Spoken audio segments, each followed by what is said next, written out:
Welcome, everybody. It's your friendly neighborhood cryptid here. I am here with my friends Chris Jones and Q.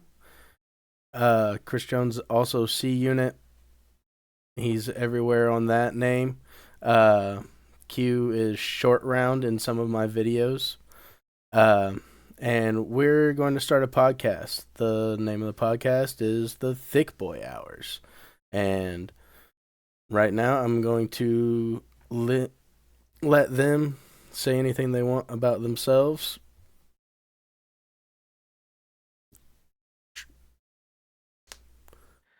I'm just kind of. Go ahead, Chris. Go ahead, Q. Go, Chris. I'm. I was gonna say like Yeti said, unit 123 123. It's everywhere. Social media. Chris Jones, community manager, LordSgaming.net. Write a lot of different types of pieces, reviews, tech, media, a little bit of everything in between. A lot of editorials and opinion pieces, while my comrades get like the heavy news pieces because I excel in other areas where other people might not want to venture. Before the show, we were talking about an article I wrote yesterday. I had never seen anything written like that for our site, so it was something interesting to bring to the public. Play lots of different video games, like you said. This is going to be uh, about a plethora of topics, everywhere from video games, tabletop games, a little bit of everything, and I'm excited to start this with you. Yeah. You made it up to being a manager there now. That's pretty dope.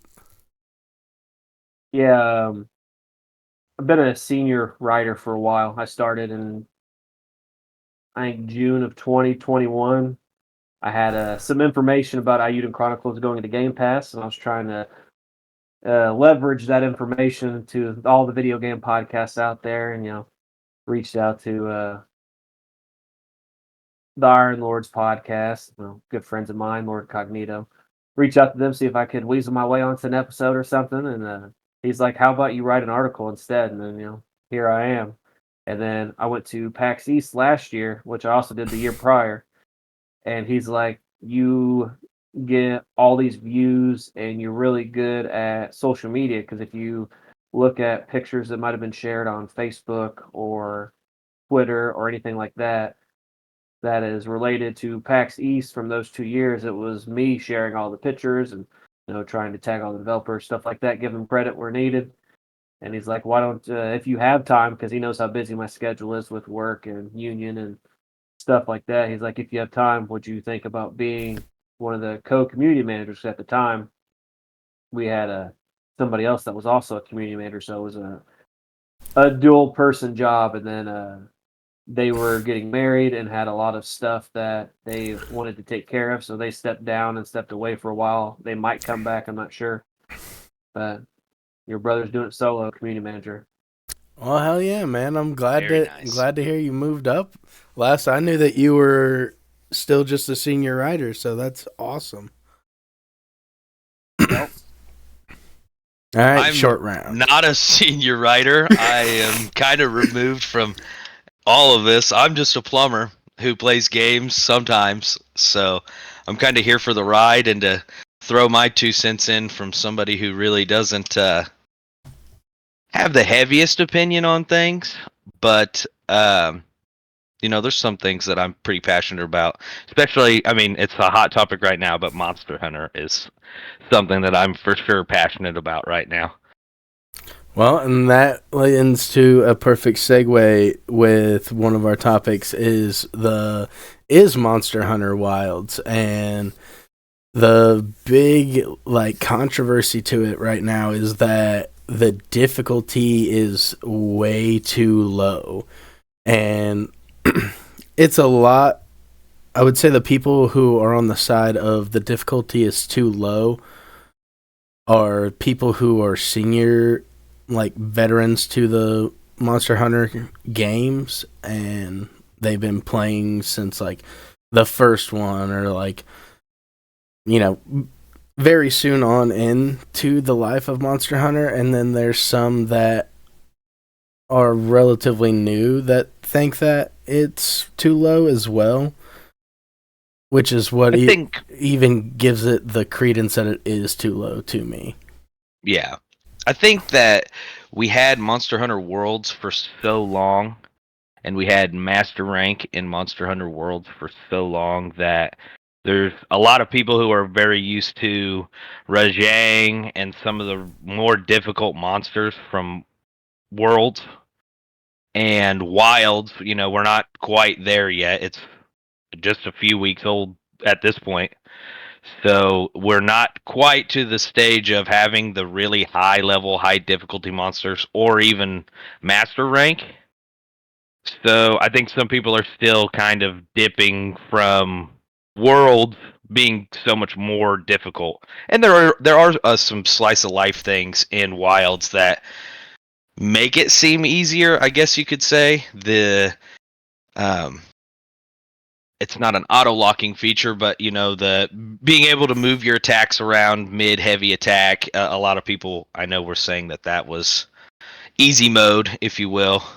And personally, I don't think it's easy mode. I think it is, like you said, it's a slice of life thing. Like, it literally just makes sense for that to be the case. Like, you don't have to, like, be stuck in one position all the time. It feels bad to miss your combos. Well, especially when you play gun lance or longsword or any of the heavier weapons. It feels bad to miss your combos. It's not even. Let me ask you guys a question. Yeah, sure. So as an outsider looking in, because I've played Monster Hunter, like some of the older games, but I've never like delved that deep into it because, like I said, I write for a website. I play a lot of different games, so a lot of my gaming time is very limited. Of like play what I need to play, and then like the little time I get to enjoy whatever I want to enjoy the things I know I'm going to like. You're going and doing your dailies on your MMOs. Yeah. Yeah. less so nowadays.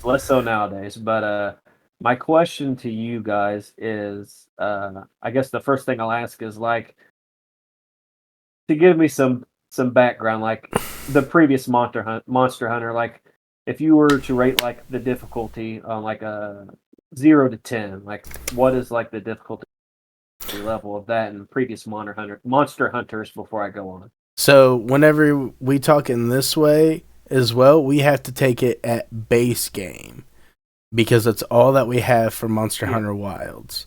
And just base game on release. What do you think like the difficulty level is on a scale of 10? I beat Monster Hunter Worlds, which was the previous game, in just a few days, and I was grinding pretty hard. So I would say it was about a 7. And I would say this one was very similar. It's not, they're not the easiest games in the world. The controls are a little difficult, but overall not the hardest game in the world until post game. Yeah, and like so once you don't agree with, go ahead. No, go. Yeah, go ahead. You're good. I was going to say, so you guys don't agree with the general consensus because you said that some people said it's too easy. Yeah. When we started the topic originally, you had mentioned that the previous Monster game was hard or whatever, and you said this one's about the same level. So you don't agree with the general consensus that they think it's too easy. Nope, I don't. And the thing about it all is like a lot of the things that people are saying like make it so easy are things that's optional to use. And so it gives me very, very similar vibes to Elden Ring. When Elden Ring came out, everybody was pissed about the summons. The summons made it so easy, made it way too easy. Made it too easy. Yeah. But I was actually going to get to that in like the next part of what I was going to say. Yes, yeah. Exactly. It is exactly like that because the thing is, people are like the Palico makes it too easy for you because the Palico is your little cat that goes out on the adventure with you. He can heal you. He can do damage. Blah blah blah. Whatever. And he's a lot of utility. Well, you can choose to not use your Palico, so you can choose not to use your summon and. People also bitch about your Sacred, which is your budget, your Aldi's version of a Chocobo. and you don't have to use your sacred at all either. So like these are all things that you don't have to use, but people are using them and then calling it easy.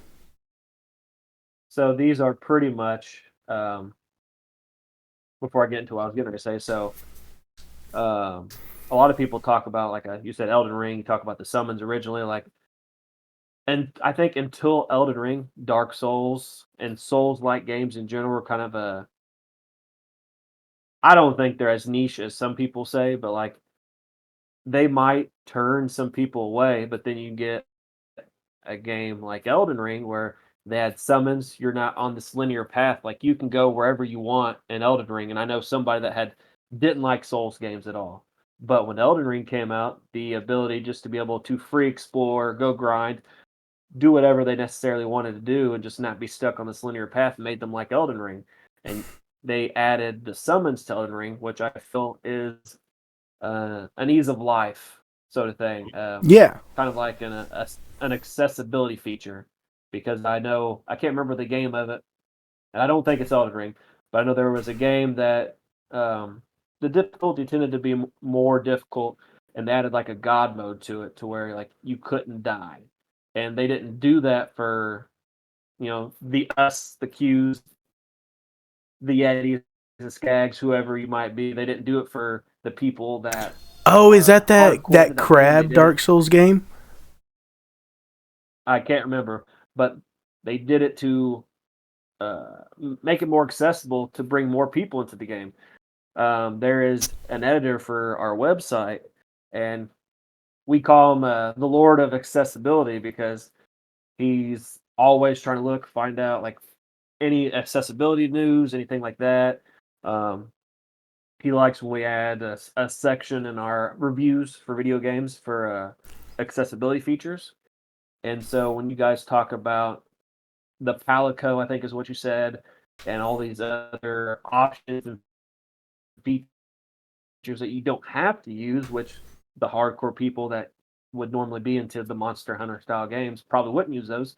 Um, I think it's my opinion. Like I said, I'm an outsider looking in, because I've never really played a whole bunch of Monster Hunter.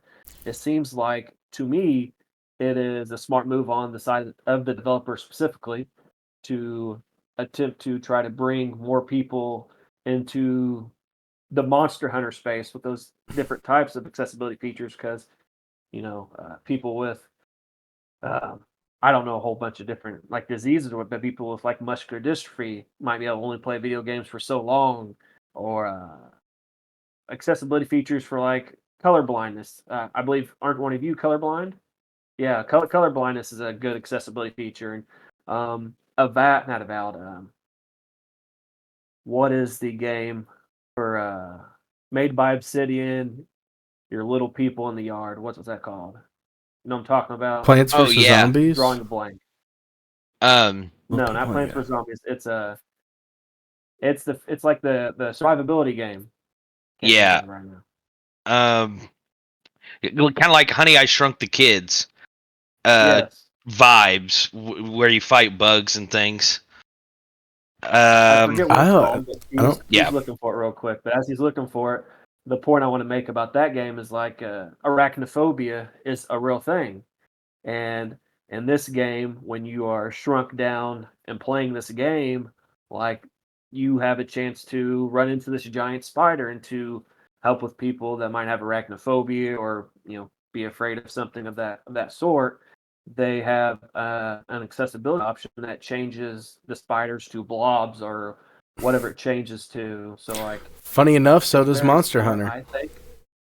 It's very smart on the side of the developer, if to maximize the audience, the player base, money, which Grounded.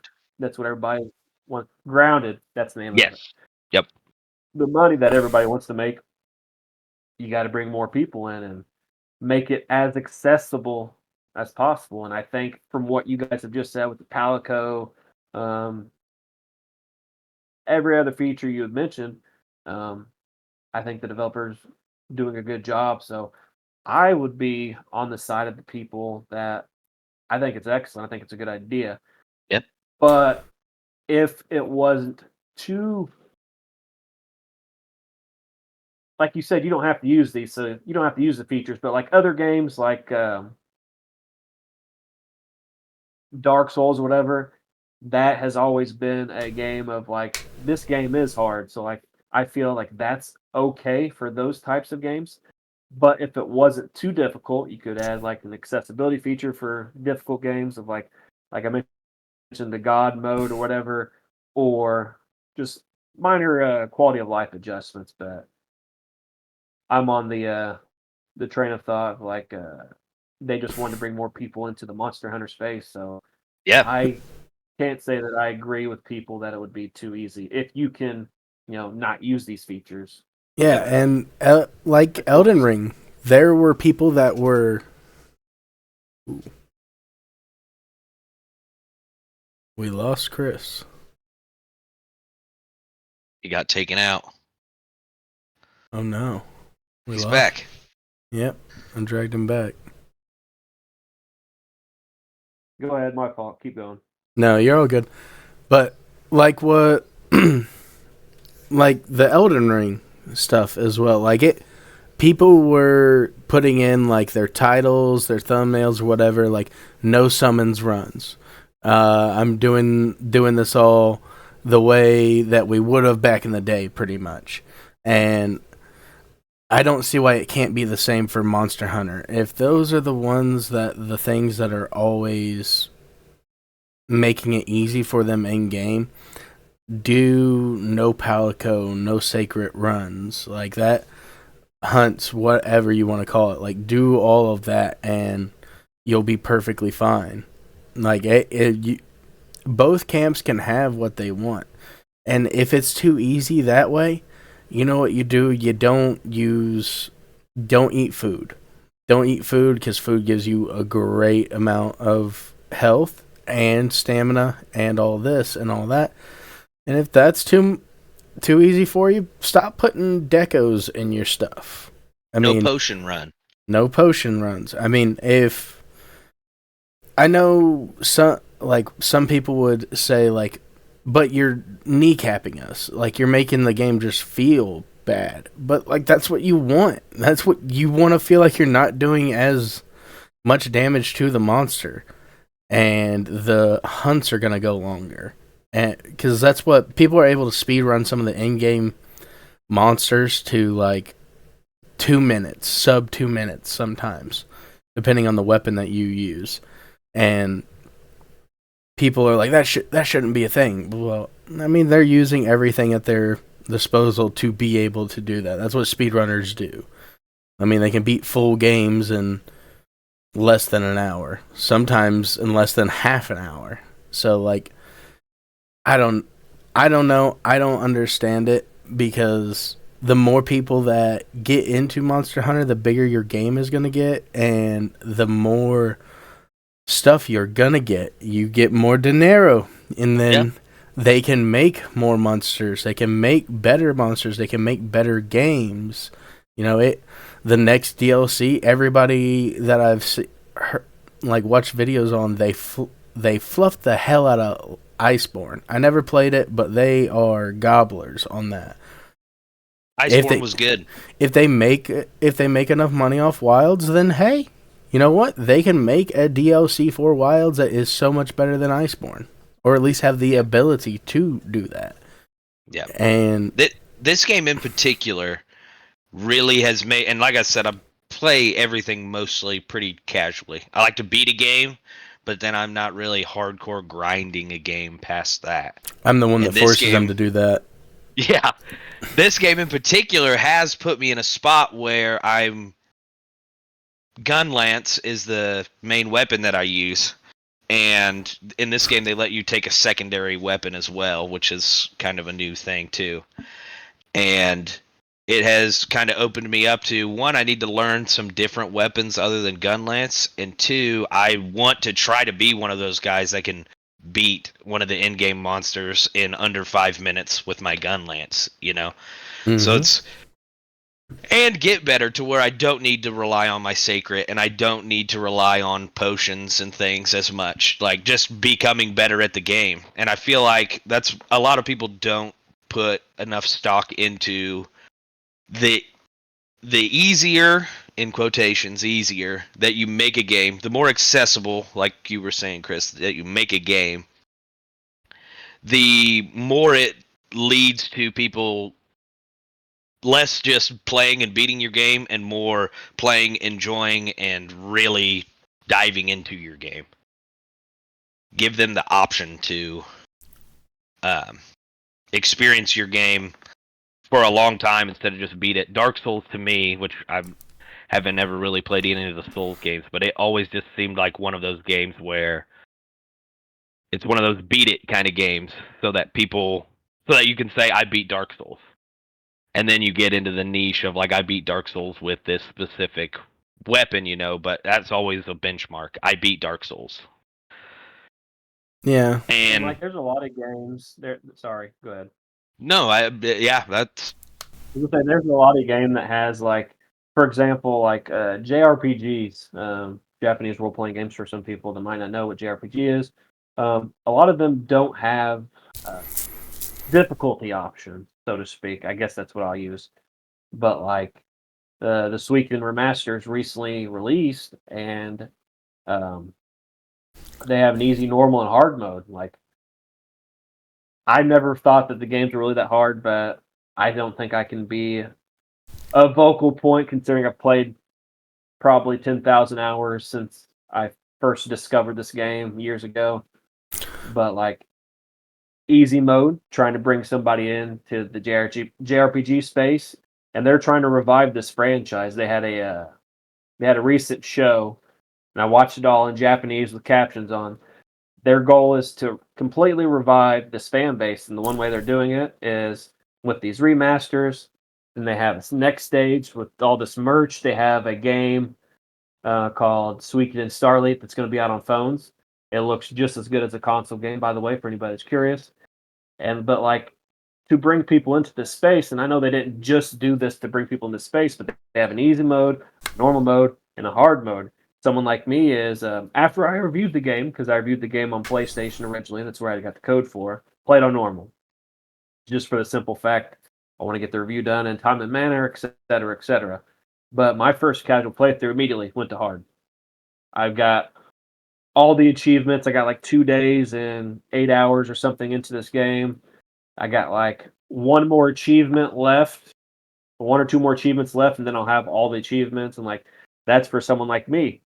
I know past feedback I've gotten from different articles is like a lot of people aren't really into the JRPG space. Well, the fact that they have an easy mode might potentially bring people into this space. And the ultimate goal for the developers, the uh, publishers, and all that stuff is to make as much money as possible and put out the best type of software that they can. So if they can give these options to people that you don't have to use, why not have them? Yeah, and I mean, just like you said, with the easy, hard, you got the difficulty slider there, which that's what some people have like said to do with Monster Hunter.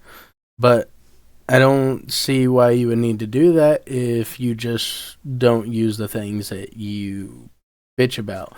Don't use focus mode, because the thing with focus mode and like how it worked in other Monster Hunters, because I've attempted to get into Monster Hunter and then I fell out.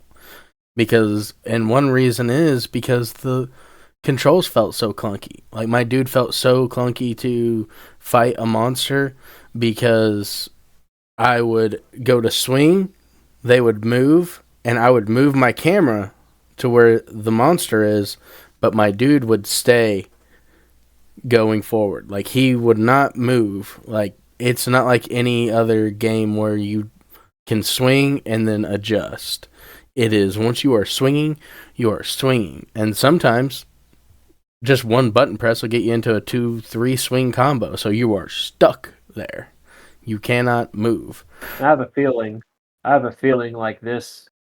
This isn't nothing new. Like, games have uh, been adding ease of life, accessibility features, and stuff for a long time. A lot of people don't even realize that certain things are accessibility features. And talk about another game that a lot of people aren't into those styles of game. I'm sure you both know about Baldur's Gate 3, right? You know Oh that game. yeah. Oh yeah. Well, a lot of people aren't into turn-based combat at all, whether that be JRPG, a strategy game like Baldur's Gate, even like turn-based games like Age of Wonders. A lot of people need the continuation of action to stay engaged, and or some people just find that that type of game is difficult. And I will say, as someone that's played Dungeons and Dragons, you both played Dungeons and Dragons, someone that's played those types of games for many, many years. Um, those types of games might be difficult, but you know what Baldur's Gate has? Accessibility features. Easy, normal, hard. You can turn this stuff on, you can turn this stuff off. You have access to a whole bunch of different mods that might make things easier, stuff like that. So, and Baldur's Gate came out just a few years ago. So I have a feeling, Baldur's Gate, the Elden Ring situation with the summons and just not being stuck on the linear paths. You mentioned the Monster Hunter thing. Like, this isn't anything that's going to go away. I think this is Well, kind of dude, here to stay in at least some mild form or manner. Like, it's not going anywhere. this shit's been around since, and this might be one that you guys completely forgot about, but I remember is the EXP share in Omega Ruby and Alpha Sapphire for Pokemon. People were pissed that the EXP share gave it to your whole team instead of just one other monster, like Pokemon. Just the one person that was holding it. Yes, Yep. yes. Everybody was pissed and was like, "It's so easy. It's so easy now." That's where the entire video game everything went downhill, was when the EXP share went to everybody. But like I said, Yeah, I didn't remember. I didn't remember Backlash or anything, but I do remember when it did the jump from the one person getting the EXP share. And hell, in Pokemon, the first generation games, you had to catch, like, I'm not going to remember the exact number, but you had to catch like 50 or 60 Pokemon before you could even get the XP share in those games. Mm-hmm. And then in the second generation, it was easier. I don't remember, just off the top of my head. It's my favorite generation, but I can't fucking remember. But like in the second generation, you get it in some type of easier form or fashion. It wasn't catch the 60 Pokemon. And then, Yep. like you mentioned, the later games, you just the whole team. well, I think I didn't know third there was a gen you backlash didn't. for that. I thought it was good. Yeah, I'm of the same, because you know what? If you don't have the experience share at work like that, you're just gonna do it how you used to, and you're gonna overpower your starter or whoever is your favorite to where they're 20 levels above everything, and you're just gonna one shot everything going through. I That's how remember, you end up with a coughing in the Elite Four. yeah, that's and like a Swampert that's level 100 with everything else is in like the 50s. Like that's Yep. how I beat Omega Ruby whenever I was a little kid. Was just I love Swampert, and I was like, yeah, I'm just gonna beat everybody with Swampert. He can't die, and I mean, I think in that game you didn't even get the experience share until like after the 6th gym or something like that. I thought it was pretty late, or I'm just really bad at the game and I always got it really late. But I think it was later, and you started getting it early and earlier the later the generations are. But so I'm just bad at the game. That's fair enough. yeah, I never but, claimed to be smart. I think end all be all is that slice of life features for games are not. It's more so putting it on the player now to make the game as difficult as you want to make it, and it seems like most games are pretty good about allowing you Monster Hunter, just because that's the one we've been talking about. If you don't have to use your Sacred, you don't have to use your Palico. You can choose different armor that would potentially make this fight harder for you. You set your own difficulty, and that way the game is as accessible as it can be for everybody. In hopes that I hope everybody plays Monster Hunter. I think Monster Hunter is a very fun game.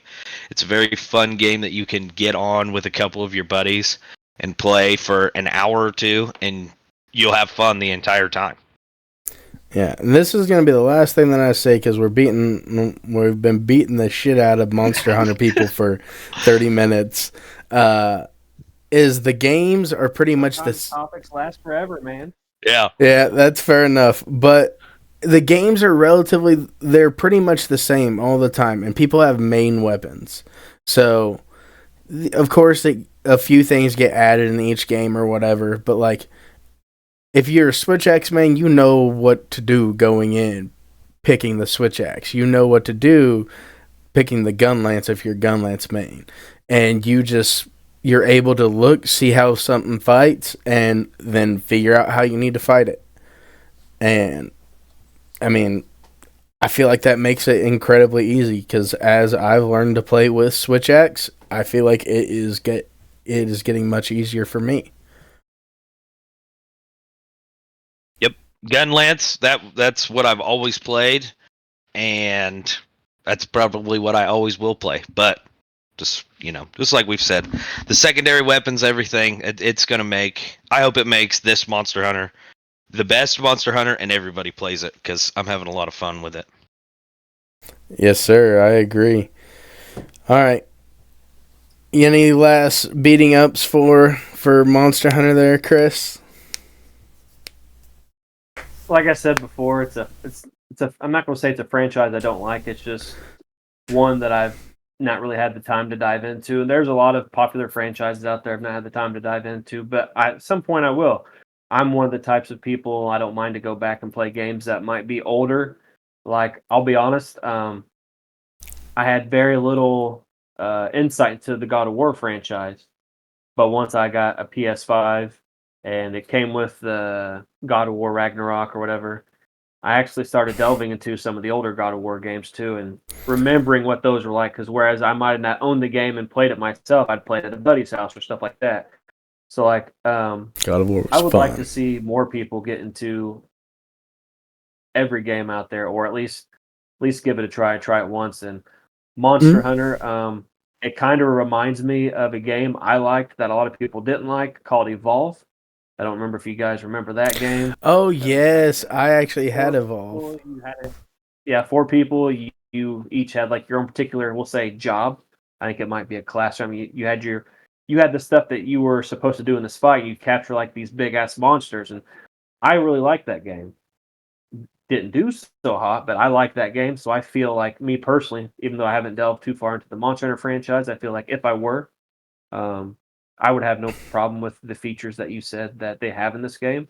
I don't know if I would use them or not, particularly as it pertains to me, but I personally would love for people to try this new Monster Hunter game. Mm-hmm. Yeah, and that's fair enough to not use them.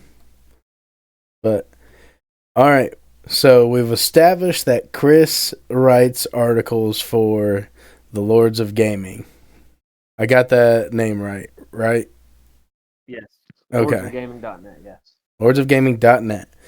So he actually made an article yesterday, or put out an article yesterday that I found to be pretty interesting. And I will have the link to this article in the description. But it is Cozy Games.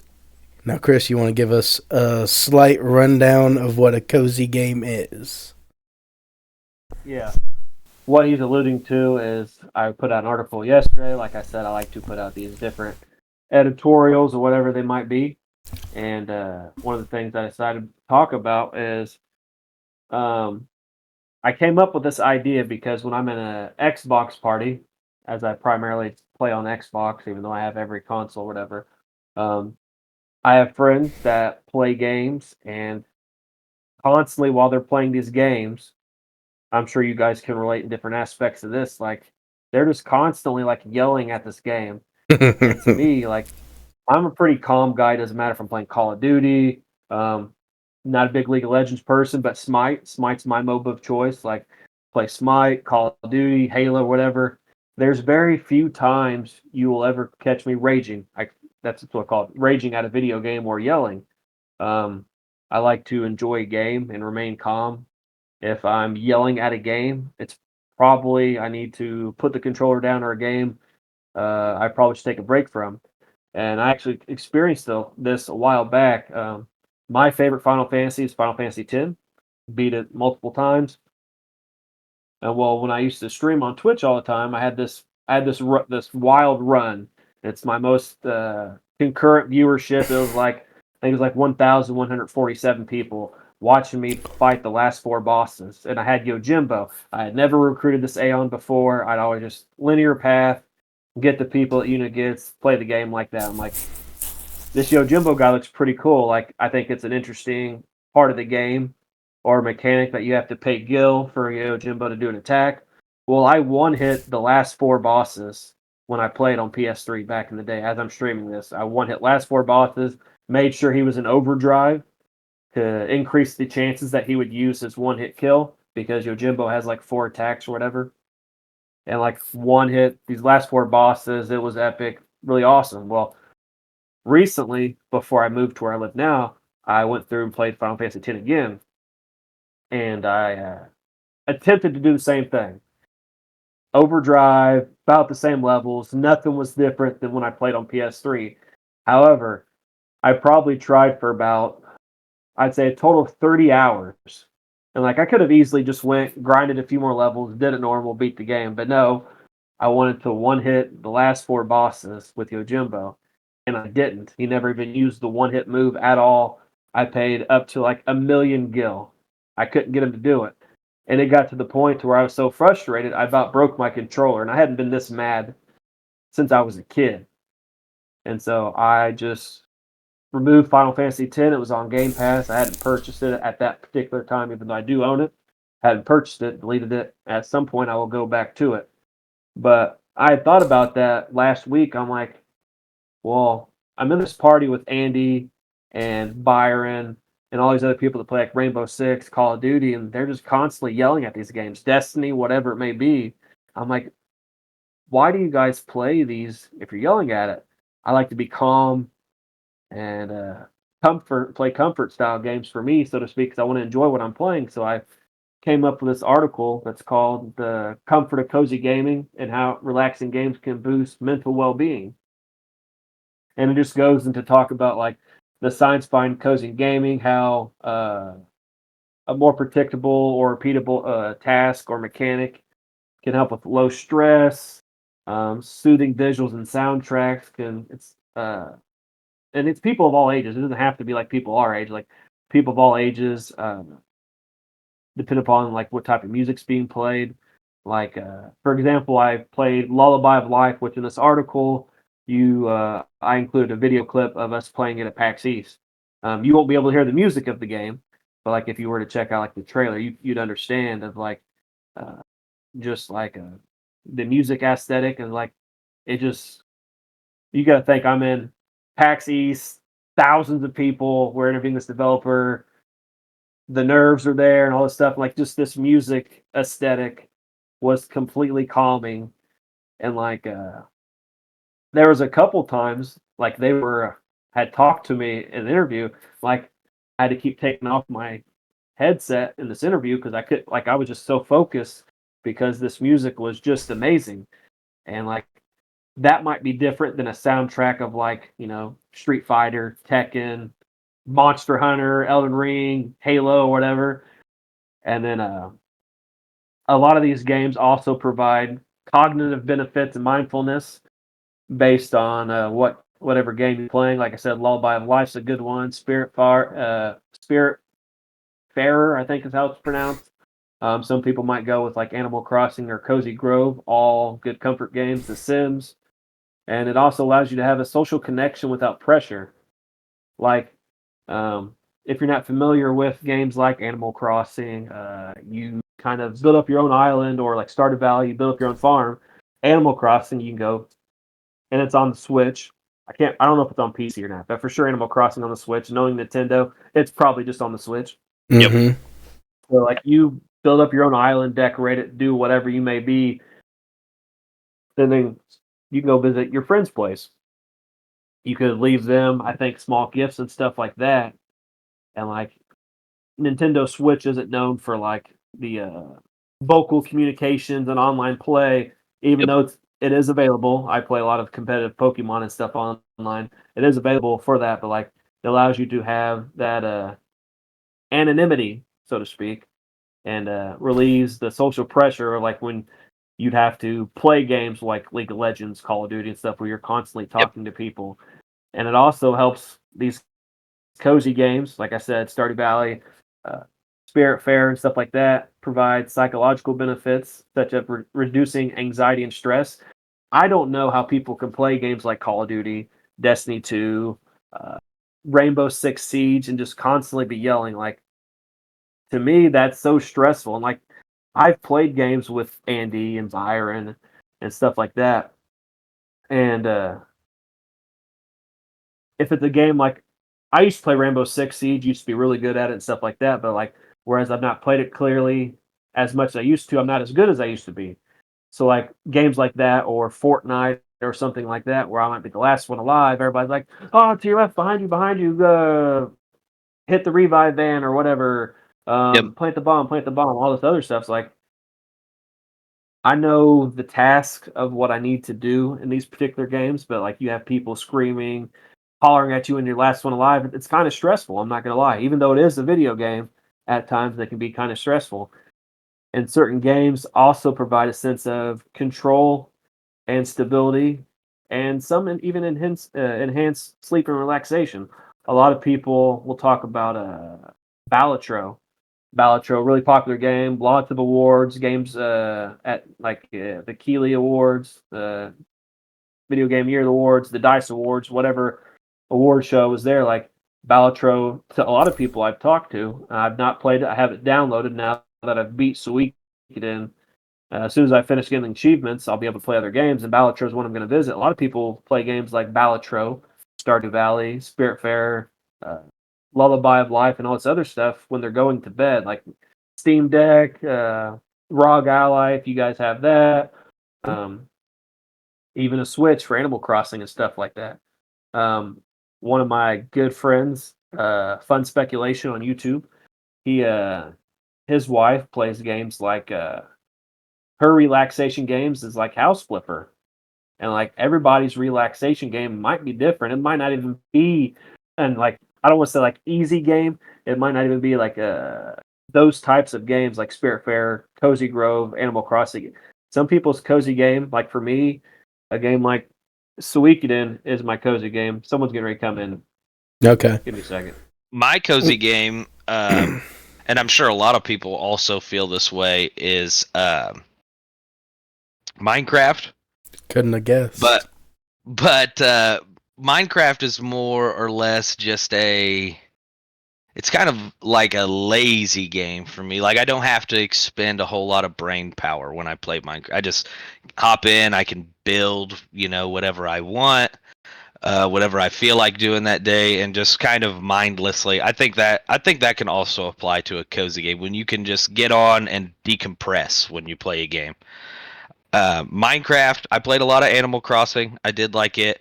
One that I played, I think it's on computer as well, but I actually played it on my phone, was A Little to the Left.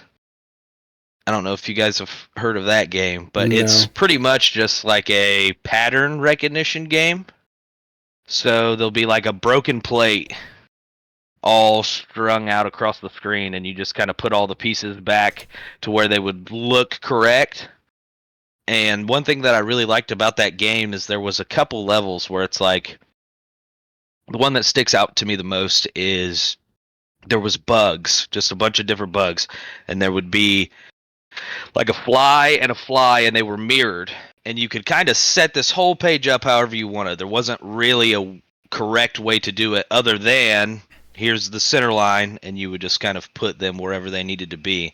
So not only are you just kind of mindlessly playing a game, but it wasn't locked into here's one pattern, here's one way to do it. Some levels had 3 or 4 or 5 different ways that you could, you know, um, solve the level. And I think games where you can just kind of decompress, shut your brain off, those are the cozy games that I like. Yeah, and I'm looking at it now, and I can definitely see that. And like, my cozy game is kind of different from like, yeah, Suikoden or Minecraft.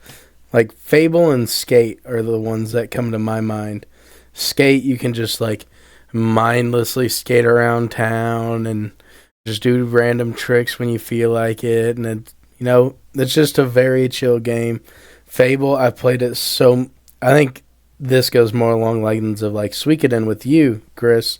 I've played it so much and explored so much of it, and I just enjoy it so much that it's just nice to be able to go around and do the things that I had fun doing beforehand and try and get, enough money playing, making pies or something every once in a while. Just, it's just comforting for me. Just go through I and think be mindless. there's an interesting opposite to kind of what your article talks about, Chris, where the cozy games kind of help, decompress and help with mental fatigue and things. I think it's interesting now, all of the people that do play like Call of Duty and things like that, how stressful that must make if your only social interactions with your friends are getting on and yelling at League of Legends, Call of Duty, those kind of games. It's got to put some kind of mental strain on how you socially interact with people. If the only time besides being out at work or whatever you're doing that you get on and try to enjoy your time is really high stress and high energy games like that has to be doing something to people, that kind of negatively impacts the way that you do things. Like you were saying with the music, I think a lot of those games are built when you do get a couple hits in on somebody and you hear that click in Call of Duty.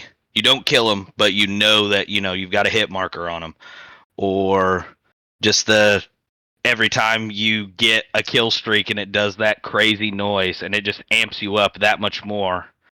Those games are kind of built to keep you amped up and in that high stress mindset, and that can't be good for people to only be playing those kind of games. Yeah. One thing you mentioned, you talked about Minecraft, and Minecraft's definitely not my cozy game. I'm creative, but like, I've lived with people that like they love Minecraft. There was one person that I don't know how familiar you guys are with Forgotten Realms. Do you know anything about Forgotten Realms? Familiar No. enough. D&D. Well, Yeah. Forgotten Realms is like it's the setting of people like Dritz, Wolfgar, Bruder, Elminster. Those people from the Forgotten Realms setting. Okay. Well, Okay. I had one of my roommates literally built Minzo Baranzan. You ever heard of that place? I have heard of that. Yeah. He built the It's in the entire. Underdark. It's like the draft. He built the entire city of Minzo Oh, Baranzan in Minecraft. wow. That's the only thing he did. He's a big Lord of the Rings guy, and he built like Minas Tirith. He built Osgiliath. He did all this in mine. Obviously, it took a long time, but he did like all this in Minecraft, and I even think he built Hogwarts, the castle specifically, Oh, at one wow. point. And so, like, I don't know if that is his cozy game, but if I had to guess, I would say that is his cozy game. Yeah. But To like, to put that kind of time and energy into it, that's yeah. Shit. No, but I've you even. mentioned like you were talking about the one you talked about. Sorry, go ahead.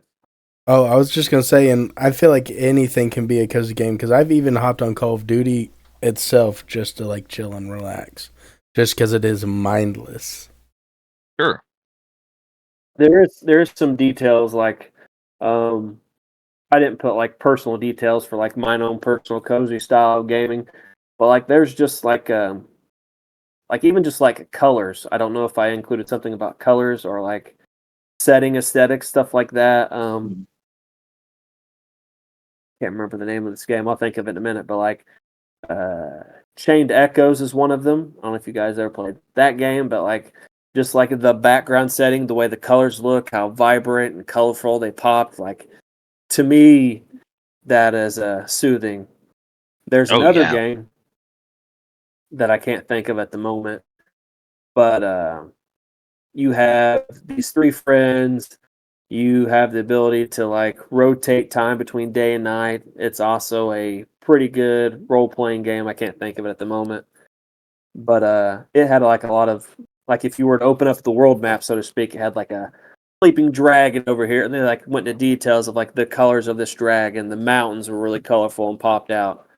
And I feel like games that take a particular focus on even just the colors and the aesthetic, the setting, and stuff like that in general can also be relaxing. Mhm.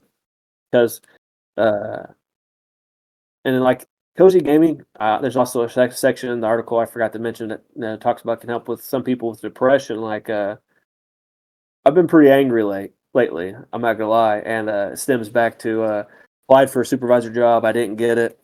Don't know why I didn't get it. I wasn't told why I didn't get it. Not that they have to tell me that, but they inform me that I didn't get selected. Uh, I have a buddy that has like only a couple months left to live. Um, my girlfriend was just in the hospital for like a week, so like a lot of that just kind of stacks up on top of each other. Like I don't feel like going and playing a game like Call of Duty. I don't feel like going and playing a Halo, League of Legends, but like a Suikoden, so to speak, where I can just immerse myself in this world. And granted, it doesn't matter how many times I play it. It's like I've been playing games obviously a little longer than you guys because I am older. But like I've never played a game until Suikoden that had the ability to evoke any type of emotion. Like I played the Mario games, I played Zelda, I played games on Sega Game Gear, baseball, Mario Kart, played 64. Even like original Pokemon games didn't have the ability to evoke emotion until Suikoden came out. And I finally, as I got older, listening to the soundtracks, understanding the importance of certain situations just based on sound alone, had the ability to almost bring a tear to my eyes as a kid. And being able to escape into a world of like that with all the stuff, like I haven't really talked about my real life stuff going on recently, but even to be able to immerse myself in that world of Suikoden, like I know a lot of people don't like it, but for me, that's where I can escape the political intrigue, war, all this stuff, the story about the runes. A lot of people hate Chincharon. It's a mini game that's stressful for them. I love Chincharon. Um, being able to, and like that's not even it. Not even the only game. We said that this podcast all types of gaming. Um, we've all played Magic. I'm a big Magic person. I can escape even not playing a video game Oh when yeah. I get like a cool deck idea or I'm Mm-hmm. working on something and I'm cooking and I mean, you guys know I got the big playable box, 4 rows. I got a couple binders, extra boxes because I run out of space Oh yeah. to start looking through all my cards, escaping, reading these cards. These cards do this card does that. That is another type of cozy gaming for me, particularly because it also allows me to escape from the stress and the depression and everything that I experience in the real world, so to speak. Absolutely. Dungeons and Dragons does that for me. Yeah. I like being able to, not necessarily force my characters in Dungeons and Dragons to deal with the things that I'm trying to deal with in my real life, but I think it allows you to navigate things in a way that doesn't feel so real. And I think that's what It anybody's allows you looking to be for in a someone cozy else that it allows people the ability to be somebody else, so to speak. Not like necessarily like they're unhappy with themselves, but like it allows you to venture out and go be somebody else. Like I always, if you know my D&D history, I'm a rogue. I always enjoy. Granted, it's kind of evil. I enjoy pickpocketing people. I enjoy Yeah. stealing. Yeah. I enjoy joining thieves guild, assassin guild, stuff like that. I enjoy being the silver tongue of the party, so to speak, talking to people. Like I got several D&D stories. I'm sure we'll bring up on the podcast in the Yeah. future topics, things. But like you said, D&D allows people to escape and be somebody they don't have to be in real life. Yep. Yeah. And see, I in D&D kind of the same way. Like I'm majority the like silver tongue person, and I in real life like I'm quiet. Like outside of my friends, like I don't really talk all too much about anybody. Well, to anybody or anything. So it's kind of nice to play that other role. I'm actually the same way. I'm actually the same way. When you guys first started, I mean, obviously you started playing Magic before I played with you, but like when Jordan had his shop behind, I'm pretty sure you guys. I met you guys first at the one behind Rallies when Jordan started playing over there. Like we didn't really like we've been friends for a while now. Like we're on a Magic team that's not really active, but we're on a Magic team nonetheless. It's more of a family. Oh damn! Wait, you haven't kicked us yet? We're still in the group chat. It's more than just a team. You guys aren't Jack. It's more than just a team. Anyways, like we had never really talked before. I'm pretty sure it was a modern tournament. Yeah. You had the Dragon Reanimator deck with the Nicol Bolas autographed by Steve-O from Jackass. I had Prison was your first introduction to me playing Prison. And it's not, for a lot of people, Prison is not, I mean, just think about Prison in real life. It's not an enjoyable experience. No. For many people, they don't enjoy playing against Prison, but like it provided a small, like, platform's not really the word I'm looking for, but it provided a small like nudge for us to start that conversation. Yeah, we're really good friends. You've helped me in multiple situations, both of you. I've put Q on the box multiple times. The whole mail deck.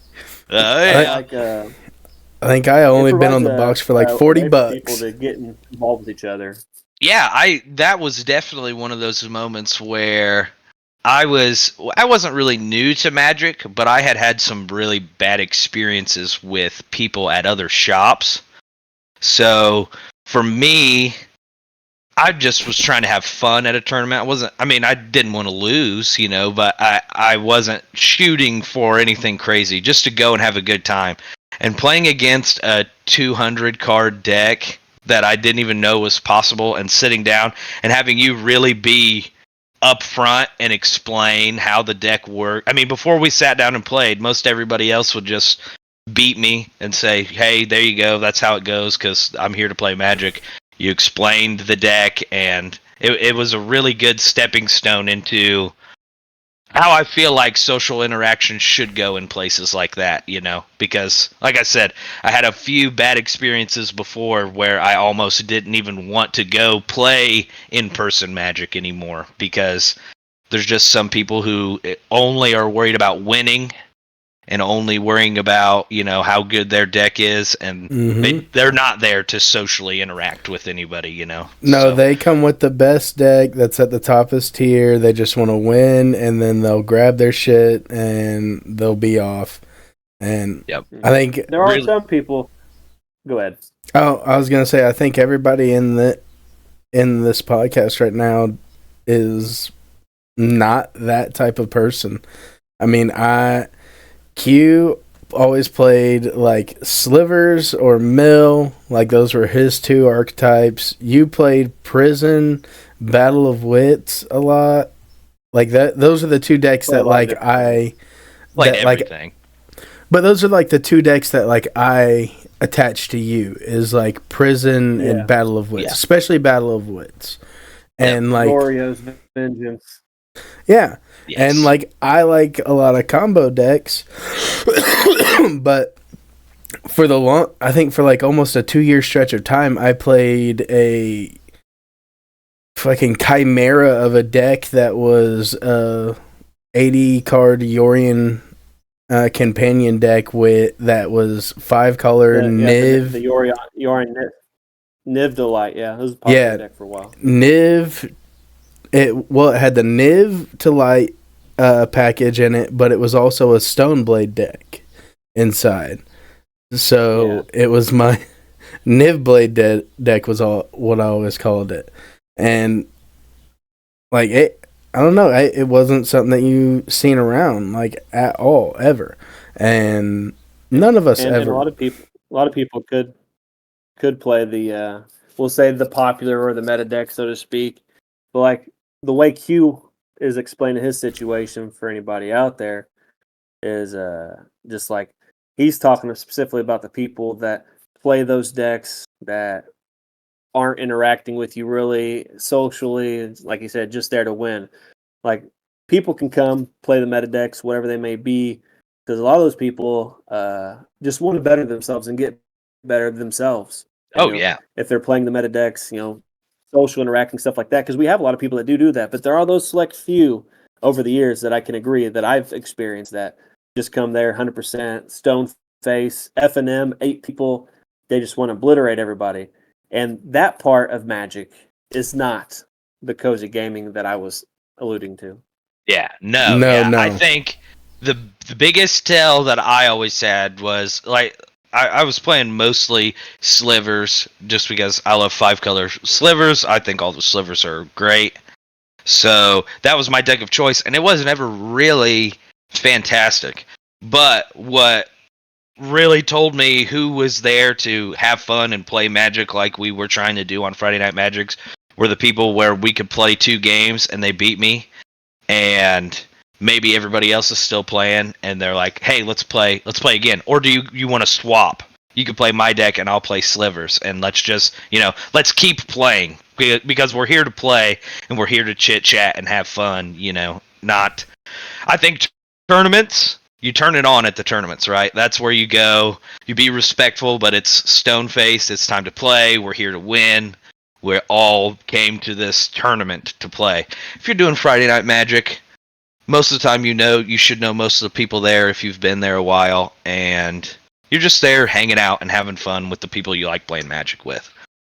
And the other like end of the game thing that I kind of like is like, and I've had a few people do it with me is, hey, I have this certain instance in my hand. Like, can we continue to play this out so I can kind of see how this would go?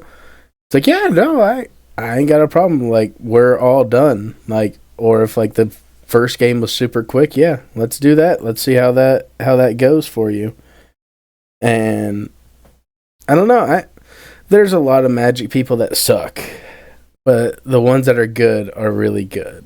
And I would say that like we had a good mixture there at our shop. Yeah. I'm glad I went and talked with you guys and kind of met everybody, because that really opened my eyes up to Not everybody how sucks. well, yeah, not that not everybody sucks, even just how not only inclusive but how many people there really are you can meet just out and about doing something like that. Even if you're not playing the best deck, even if Yeah. you're not doing everything, you can meet really cool people and have a ton of fun. I mean, for years, we played Friday Night Magic pretty much every single Friday night, if not sometimes coming back on Saturdays to play Commander for 2 years, 3 years. Yeah. Legacy as Until I well. switched shifts and I worked every other Friday, and then I was at least try to get everybody at least every other Friday that I was off. Yeah. Yeah. But and like another thing is like, so like with us like playing some niche decks, like I loved that interaction too, where like if you're playing like a niche deck or whatever, people are like, hey, can I take a look at that? That was super cool. Like, I don't know like how that's supposed to work. Like, how do you make it work? Because I got that a lot with that Niv Blade deck that you helped me with, Chris. Was I would go to tournaments, and I had a fairly good win rate with it. I think at like big tournaments, it was like a 60% win rate. I would say for a deck like that, that's pretty decent. And people would be like, hey, I almost lost to this, or I lost to this. Like, can you just show me like what all's in there? It's like, yeah, go ahead, take a look. Like, it's really cool. Like, I like that deck a lot.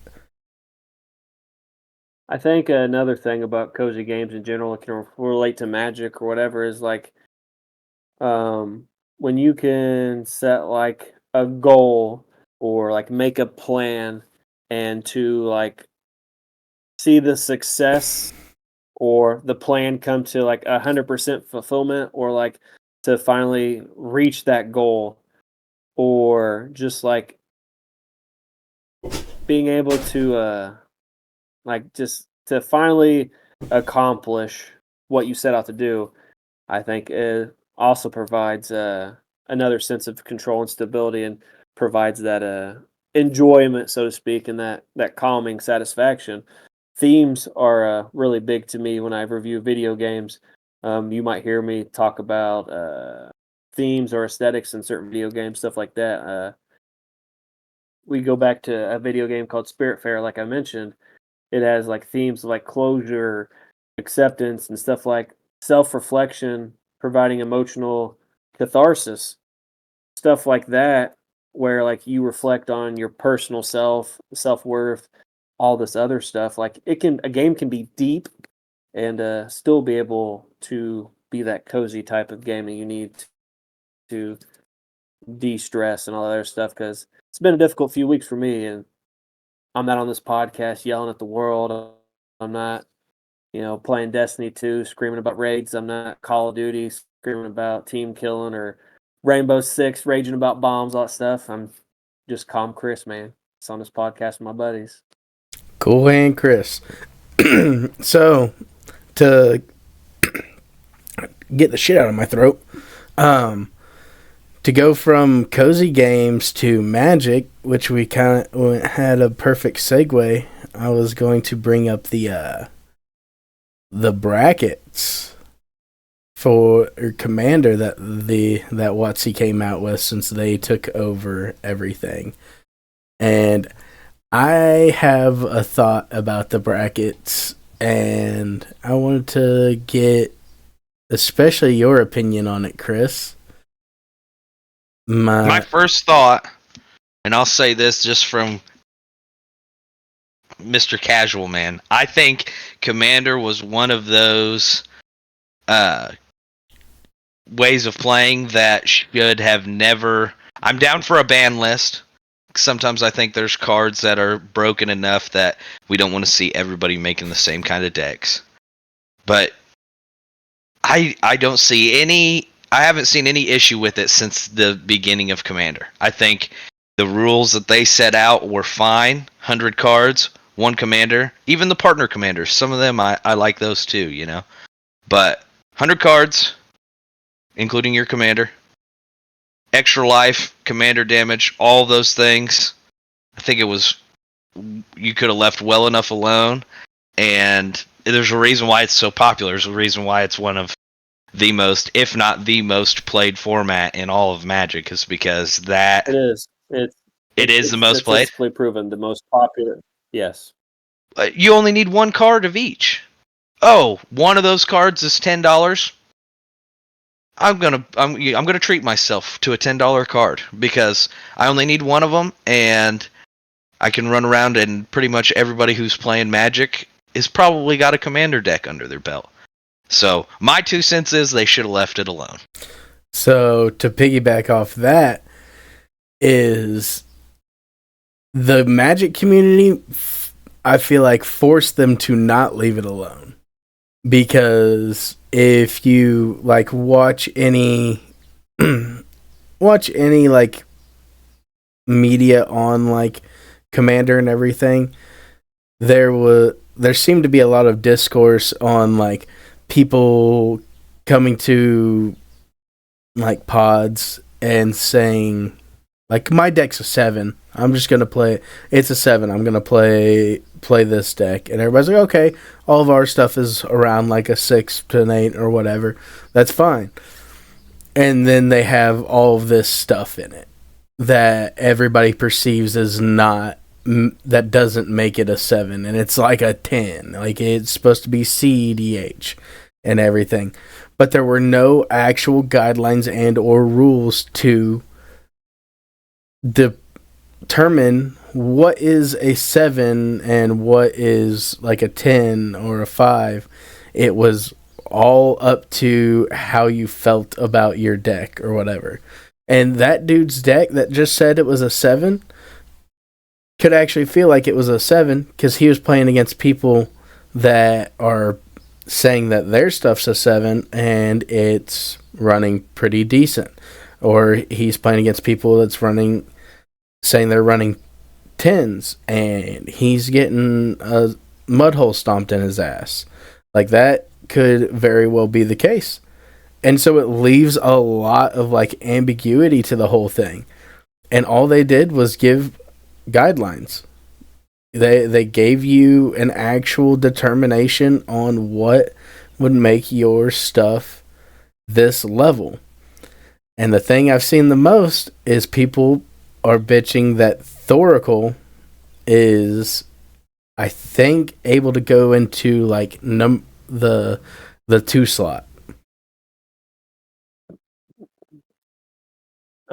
For some background, because a lot of people might not know what we're talking about, is actually Commander Magic Gatherings's most popular format, most played. It was a community built format by judges back in the day. That's how it came into existence, and ultimately, Wizards seen the popularity, how companies are about making money, the money that could be made, and this format had widely been controlled by a group of, I think, 5 people, maybe, called the Rules Committee, and it was the people that come up with the format. And for many years, like there wasn't a lot of bans and Commander stuff like that. If a card got too powerful or something came out that was broken, they might change some stuff. Like we had a card that came out that had introduced a companion mechanic, a brand new mechanic. They banned a card before release. But for the most part, they left the format alone, kind of. And then over the years, as Commander got more popular, grew, it's probably the most welcoming format for new people, I think, outside Standard. And they introduced like a rules advisory group that would be like under the rules committee. What was it called? Commander advisory group is what it was called at the time. And like it was a lot of popular people within the Commander community, stuff like that. They would offer feedback, stuff like that. And recently, one of those got moved up to the rules committee. A rules committee guy, a big person, Sheldon Menery, had passed away after I think his battle with cancer, and they had ended up making 4 bans. And the one thing that makes Magic different, because there was a lot of discourse between specifically Yu-Gi-Oh and Magic when these bans and all this discourse happened.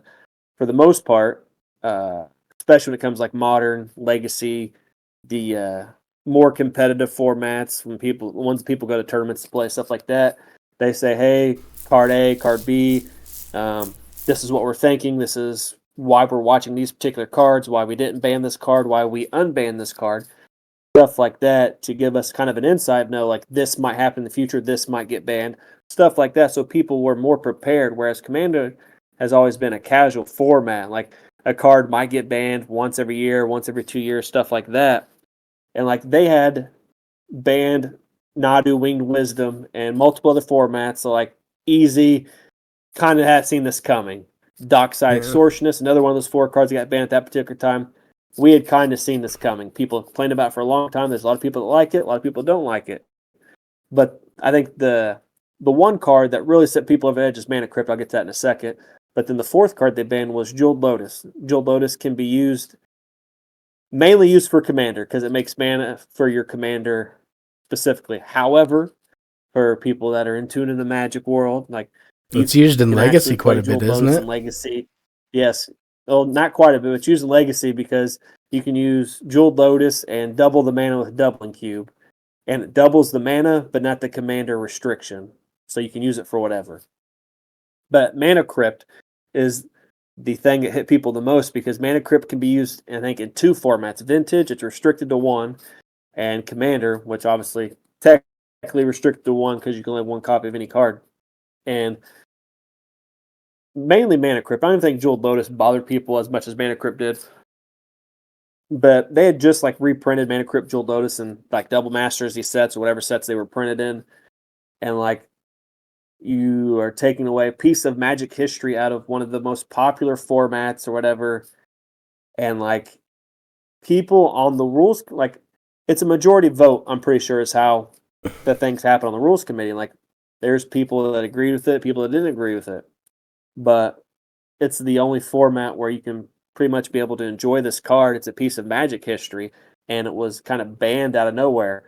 So a lot of people were upset, obviously, because Mana Crypt, depending upon the art prices range. I think there's one up in like 200 something dollars. I think it went down to like $80 or whatever, depending upon the art or whatever. So what happened was a lot of people got really mad and like I've been playing trading card games for years. I've probably played about 20 different trading card games, and I had never seen people get as angry as I have uh, with what happened with these cards being banned, not being able to play them in the Commander format. Like I said, Nadu Winged Wisdom, fine. They knew how bad that card was, and Dockside Distortion kind of seen that coming. The other two, not quite so much. It was so bad that people were sending out death threats to people in the rules committee and all this other stuff on social media. I don't know about these people like at events. I don't know if like people experience some of the stuff like in person, but none of that's okay. Death threats and stuff like that over a card game, not really welcome.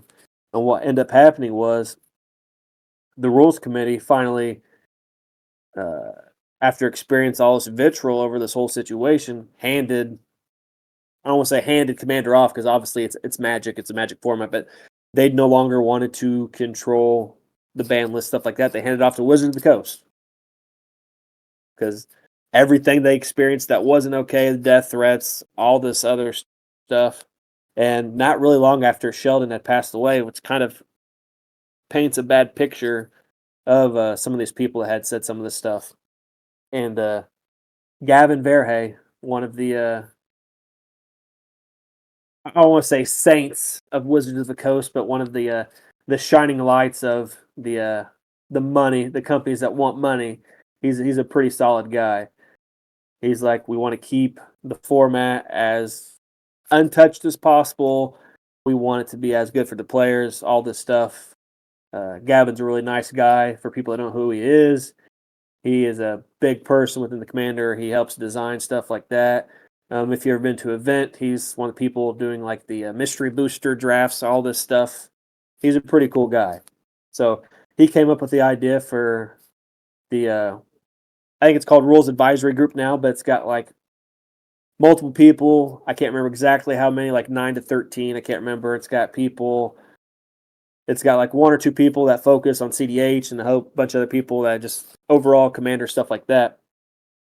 And they came up with the idea for the bracket system. And now I know a lot of people don't like the bracket system, whatever. This card's listed here, this card's listed there.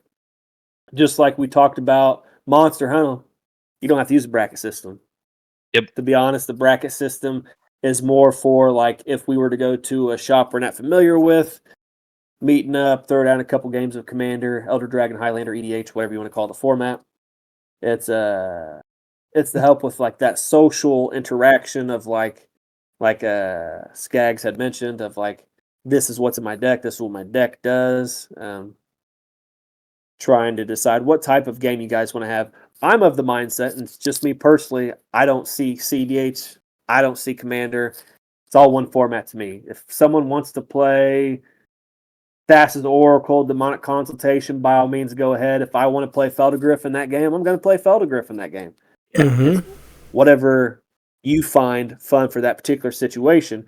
But this bracket system has, I think it's 5. Let me bring it up I got it pulled up already. Yeah, it's got This 5. bracket system has 5 sections, and what it does is it lists of like, for example, I'll give a couple examples. Like one is like exhibition type of game, ultra casual Commander decks and stuff. Stuff it lists of what your deck should probably be about in here is like no mass land destruction or land denial, no extra turns. A lot of people don't want to sit through a whole bunch of other people taking 5 turns in a row or having their lands blown up. No 2-card infinite combos. There's 1,000 in Magic.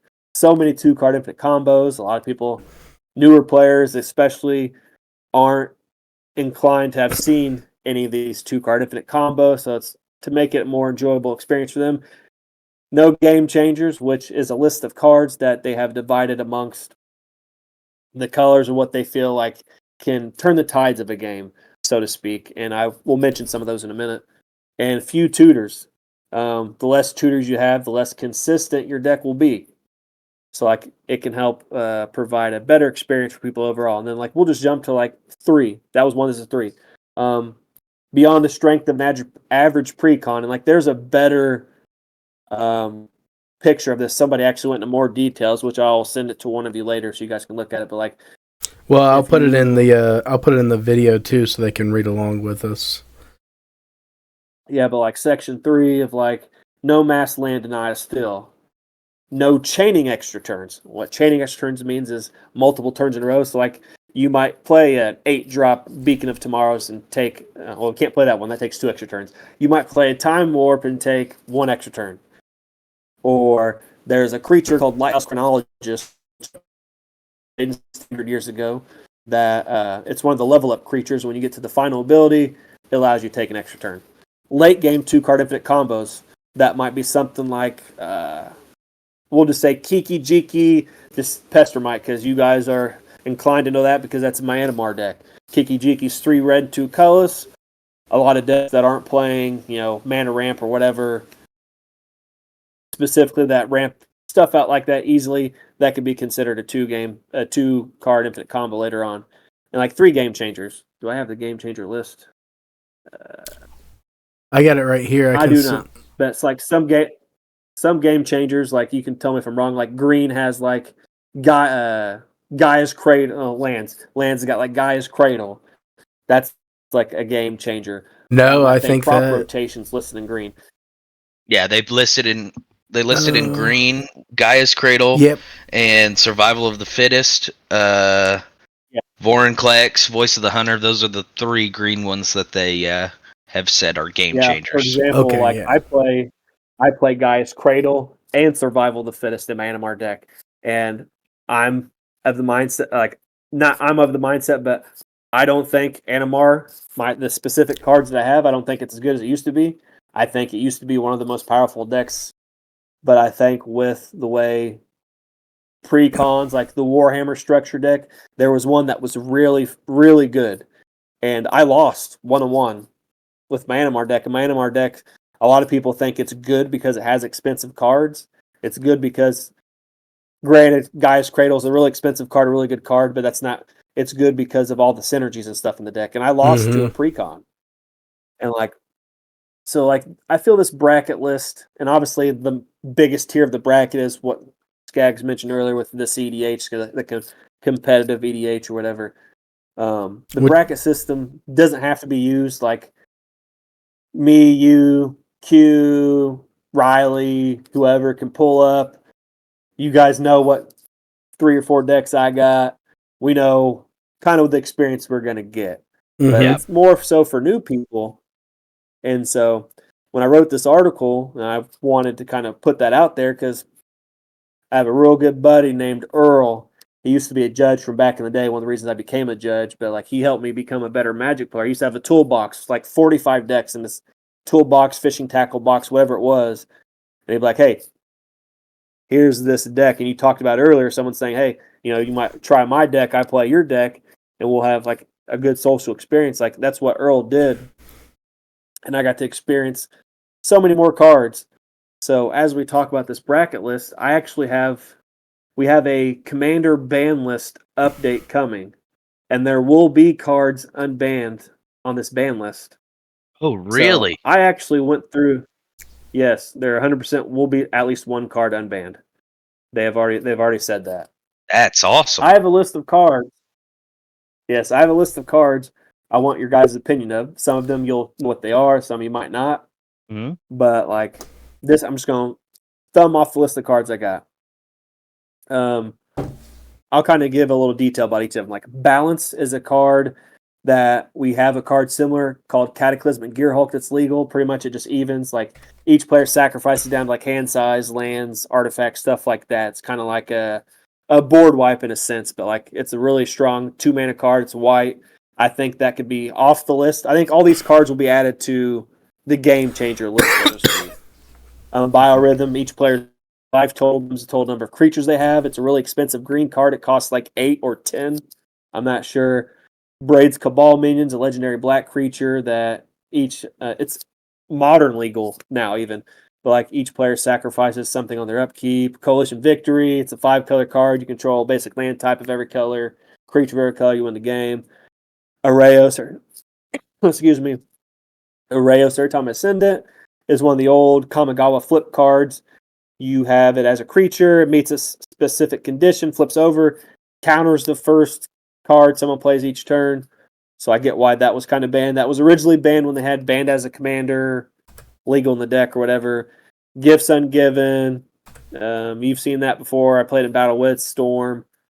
Golos. I'm sure you've seen Golos, Tireless Pilgrim. The artifact comes in play, get a land. You can pay a mana of every color to do something. Hull Breacher. Whenever opponent draws a card, instead you get treasures. They have a card like Opposition Agent legal, where if someone were to search their deck, you instead, if you have opposition in play, you control their search and you get to play the card. Iona comes into play, choose a color. Opponents can't cast spells of that color. Jeweled Lotus, like I mentioned, I think that will come back. I'm pretty sure Lotus and Mana Crypt will come back.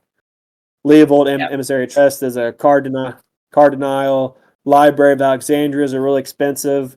A lot of people talk about the Power 9, the Lotuses, the Black Lotus, the Moxes, whatever. They usually consider Library of Alexandria Power 9 +1 because it's a powerful card.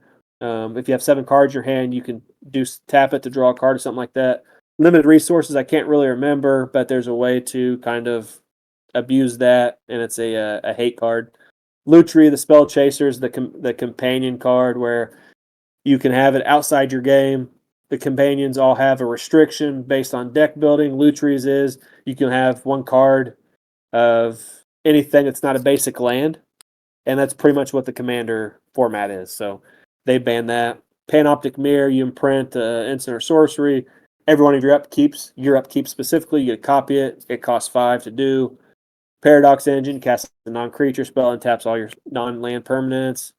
Primeval Titan comes into play, attacks, get 2 lands, put them into play. Prophet of Crufix, extra draw spell. Recurring Nightmares enchantment that you can bounce back to your hand, return a creature card from your graveyard, etc. Rafellos is an elf, taps for a green mana for every forest you have. Sundering Titan comes into play. It's an artifact, blows up land of every land type. So, like for example, like if we're playing us 3, you guys have one of you has an island mountain, the other one has a swamp plains. I have a forest. I'll have to blow up my forest, but it blows up one of every land type. Sway of the Stars, can't really remember what that is. Sylvan Primordial blows something up. Tolarian Academy is a land like Gaia's Cradle. It's from the same cycle. It taps for 1 blue mana for every artifact you control. Upheaval is a 6 mana board wipe, and Yawgmoth's Bargain is a draw card. So, like, that's personally what I think might come off the list. And like I said, you can always have a conversation with the people you're playing with to particularly, hey, I know you have Armageddon or whatever. You can have a conversation like you're not really into the land destruction type thing. And a lot of people, I had some interaction with people on Twitter after this thing. Obviously, people going at each other's throat, and people's like, why don't you just have the same conversation to just play the card that's banned? And my train of thought is it's easier to, they call it the rule 0 conversation. And I said it's easier to me to rule 0 a card that's legal to not play it versus someone to play a banned card, because banned adds like that negative connotation of what the card is. Like you said, you're going to have the game changer list or whatever up there. So like my aspect on the whole commander bracket situation is it's just a tool. You don't have to use it, you don't have to follow it. Commander isn't a sanctioned tournament format, I'm pretty sure. So like if you were to go to a tournament or whatever, like you could probably play what you want. But like it's just a tool. Commander and Standard's the doorstep to bring people into Magic. And a thing that happens with Magic that talk about Yu-Gi-Oh for a second. The Yu-Gi-Oh population of the people that play Yu-Gi-Oh, I think a lot of people make the joke like Yu-Gi-Oh is a kid game, all this stuff. A lot of the people that I see play Yu-Gi-Oh are like your guys' age and up. Like I don't see, like there are some younger people that do play, but like the Yu-Gi-Oh population is getting older. And I feel like something like this Commander bracket specifically, being that Commander is a welcoming format, it's casual. People can come in, play their pet decks, pet cards, whatever. It welcomes new players in, and to keep the health of a trading card game. One of the reasons Magic's been around since 1993 and has been as successful as it is, even though a lot of people don't agree with a lot of stuff that Hasbro does, which for many people don't know, Hasbro technically owns Magic or whatever. Um, they've been successful in being able to continue to bring new players into the game, and that's what I truly feel like the bracket system is there for. And like I mentioned, us going to, if we were going like Magic Con Vegas, so to speak, and we were going to play with like a Gavin Verhey or Josh Lee Kwai or Olivia Gobert Hicks or Brian Kibler, all these Magic personalities. And even like some pro players are coming over to Commander. A lot of people don't know Brian Kibler. Brian Kibler's in the Magic Hall of Fame. He's known as the Dragon Guy.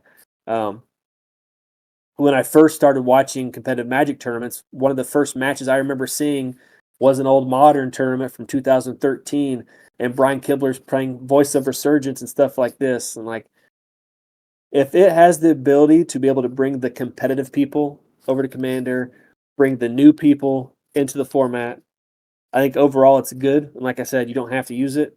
It's just a tool. So everybody calm down. Wait for the ban list. I think having this bracket system is going to allow for more stuff we probably wouldn't have gotten to come off of the ban list to put it on the game changer list. I think the game changer list kind of helps the format bring diversity with making the ban list smaller and giving us access to the cards people really want to play with. Like, I was so happy with the Modern ban list recently when they unbanned Faithless Looting. One of my favorite cards. I get to play a faster version of Grizzlebrand. I love Faithless Looting. And I thought about just making around. my deck again just because they did that, just so I can have it. Yeah. It's one of the cards that I've played since my favorite standard format, one of my favorite standard formats, the original Innistrad. Having more cards accessible is good. And like I said, a lot of people were super mad because they just reprinted a lot of these and hitting these cards on the ban list. Like, I get it. Ban lists happen. All trading card games, even card games that are just starting out like Elestrals. Elestrals has a ban list. I know you guys might not be familiar with that card game. Nostalgics, a card game I reviewed, they're going to have a ban list. I'm assuredly at some point. And if you're reprinting cards like that and then you're going to hit it without warning, it affects just more than the player. It affects LGSs and stuff like that. Because tabletopping and LGSs are where the Commander, to me, truly happens. Yeah, you have command zones and stuff at the different Magic Fest, all this stuff, but like the true Commander experience is amongst your friends and stuff like that, which happens locally. And like, we've experienced something recently where our local game shop technically is no longer open, but yeah, it's just a tool. Don't be upset, people out there. You don't have to use it. And I think my personal feeling is that it's going to allow for more cards to come off the ban list. Yeah.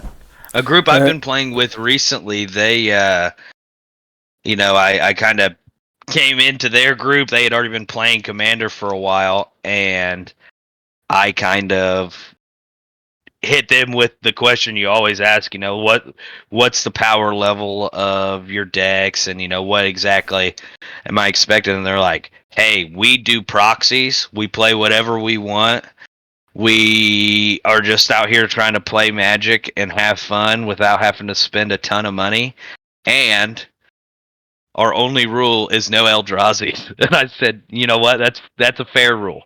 And their whole thing was, we don't want to just be blowing up people's lands. Land destruction was one of their things. And I said, I think no land destruction is a very fair rule. I said, you don't have any restrictions on infinite combos or anything like that. And they're like, whatever, lets you have fun.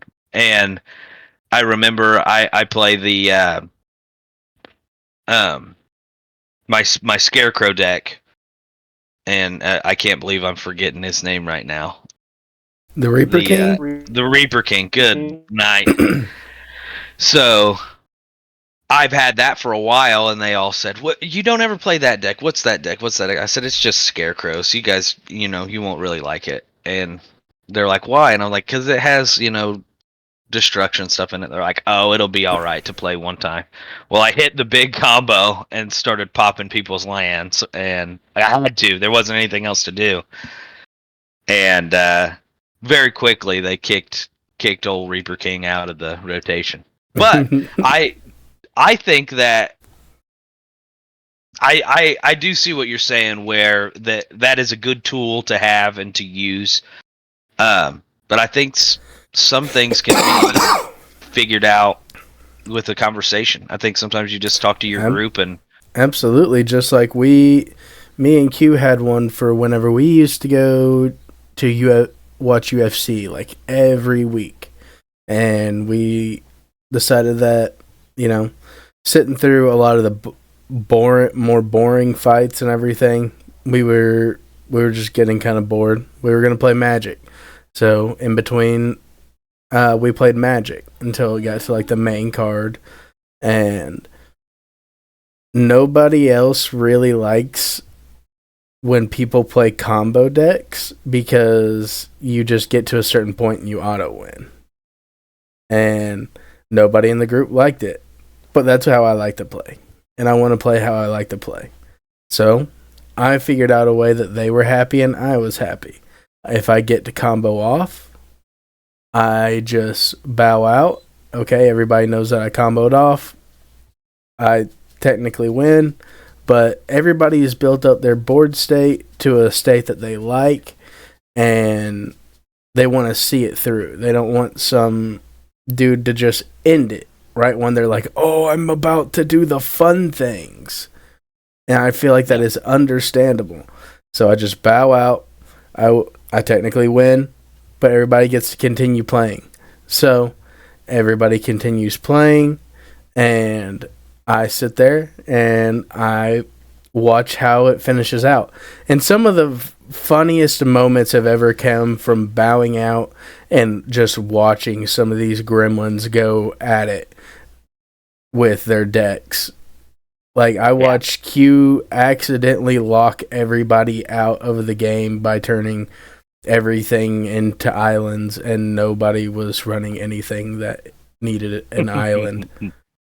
Ravika. Yeah.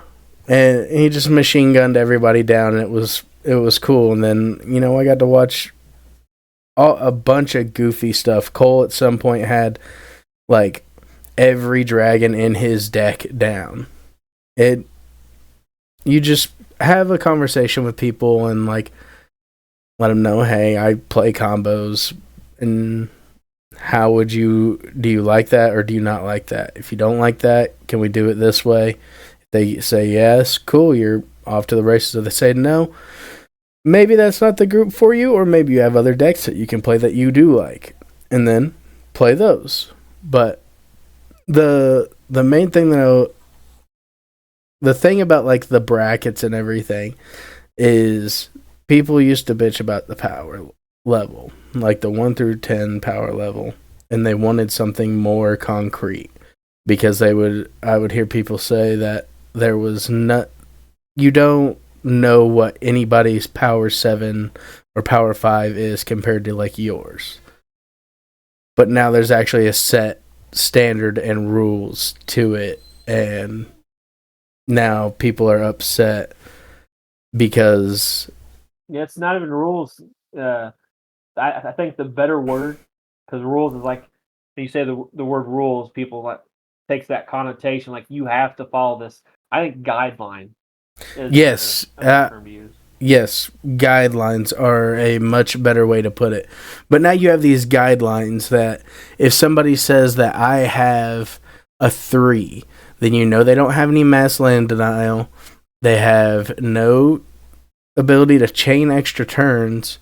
They do possibly have 2-card infinite combos for late game, or they have 3 game changers, or anywhere from 1 to 3.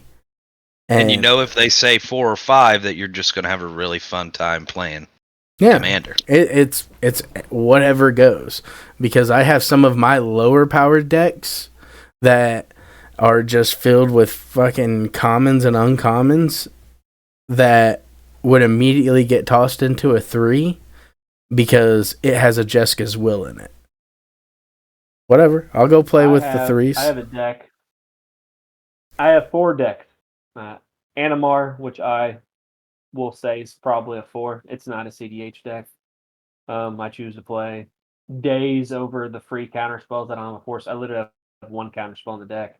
I know a lot of people over the years haven't liked Animar because of how good it works. It has Kiki Jiki, Pestromite combo, and I can make Animar infinite power, infinite toughness, or whatever. It has flaws if people exploit them, but I have that. That's a 4. I have another deck, Beamtown Bullies, which if I take out Chrome Mox, I don't know if it has any other game change. If I take out Chrome Mox, it might be a 1. And I think it's better than Animar for the simple fact of Beamtown Bullies. For anybody out there that doesn't know what Beamtown Bullies does, it is a legendary creature in black, green, and red. And what it does is it has vigilance, has haste, and I can tap it to put a creature from my graveyard, non-legendary, I think it says non-legendary, into play under opponent's control. So like you gotta think is like I'm not playing any beneficial creatures that I'm giving you. So like as someone that's played World Gorger Dragon, how would you feel, Skags, if I gave you a World Gorger Dragon on your turn? And not only that, I have a card that can kill the World Gorger Dragon and make a copy of it.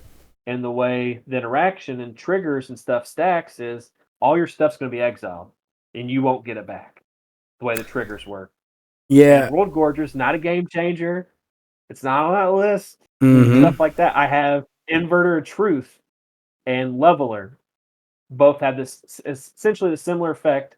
Comes into play essentially kind of exiles the person's library. I give somebody a Leveler on their upkeep, they lose the game. Mm-hmm. Yep. Technically, it's not a combo. It's not a 2-card combo. It's a win con. Yep. So like, well, and the thing that they that's specifically put is infinite. It's not infinite. Yeah. I think we'll see a lot of people going to trying to make the most powerful 1s and 2s that they can. You know, that's going to be, now that they've put this list out, that's for sure going to be on people's radar, is what's the most broken 1 that I can make that could compete with 5s, you know. And I think, like, obviously there's going to be people that are those types of people, but like I didn't build Beamtown Bullies to do that type of thing of like I built this deck before the bracket system and all that stuff. I built it because it's a funny way to do stuff. I love Zedru the Great Hearted, which is another creature that gives people stuff from my side of the field. So I'd have dumb bad stuff, and I give you guys dumb bad stuff. And like, there's always going to be people that try to take advantage of whatever in whatever video game, whatever trading card game and stuff like that. Oh, yeah. But like we said, the guideline, because my favorite deck is Animar. Animar is by far my most powerful deck, and I don't get to play it very often. Yeah, and I would like to. What would you? What's Animar at, a 4? Yeah, because I have like it has like mana. Technically, Mana Crypt's banned, but even before it was banned, if they wouldn't have banned it, it'd definitely be a game changer. Like it has Mana Crypt, Mana Vault. It has Kiki. It has, I think, it has multiple game changers, guys, Cradle, stuff like that. So I would say it's a 4. It's not a 5 because they define CDH as like meta specific, focus solely on winning is what they define CDH. I don't think NMR is quite on that level. Do I think it can compete with some people? Yeah, probably. But it's a 4. I would like to play it more often, but it is a good deck. It's extremely synergistic, and I'm not gonna lie, like it's not easy to beat. We did an experiment. I don't know if you guys remember this. I remember. We 3 played together at Jordan's shop one day when he wasn't open. And Skaggs, I think, played Kalia the Vast, and I don't remember what Quentin played. Reaper And King. we played just you two versus me.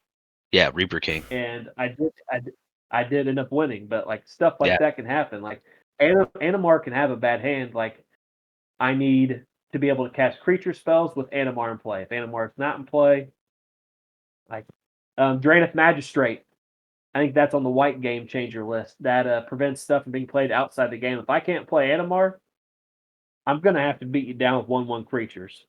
So Mm-hmm. Yep.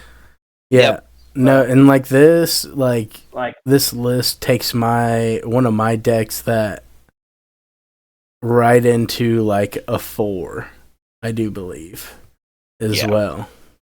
Ravika is one of my. I mean, it's not a bad deck by any means, but it's just one of my lower. But it's blue, so everybody argues that you can have a really bad blue deck, but still, do what you need to do.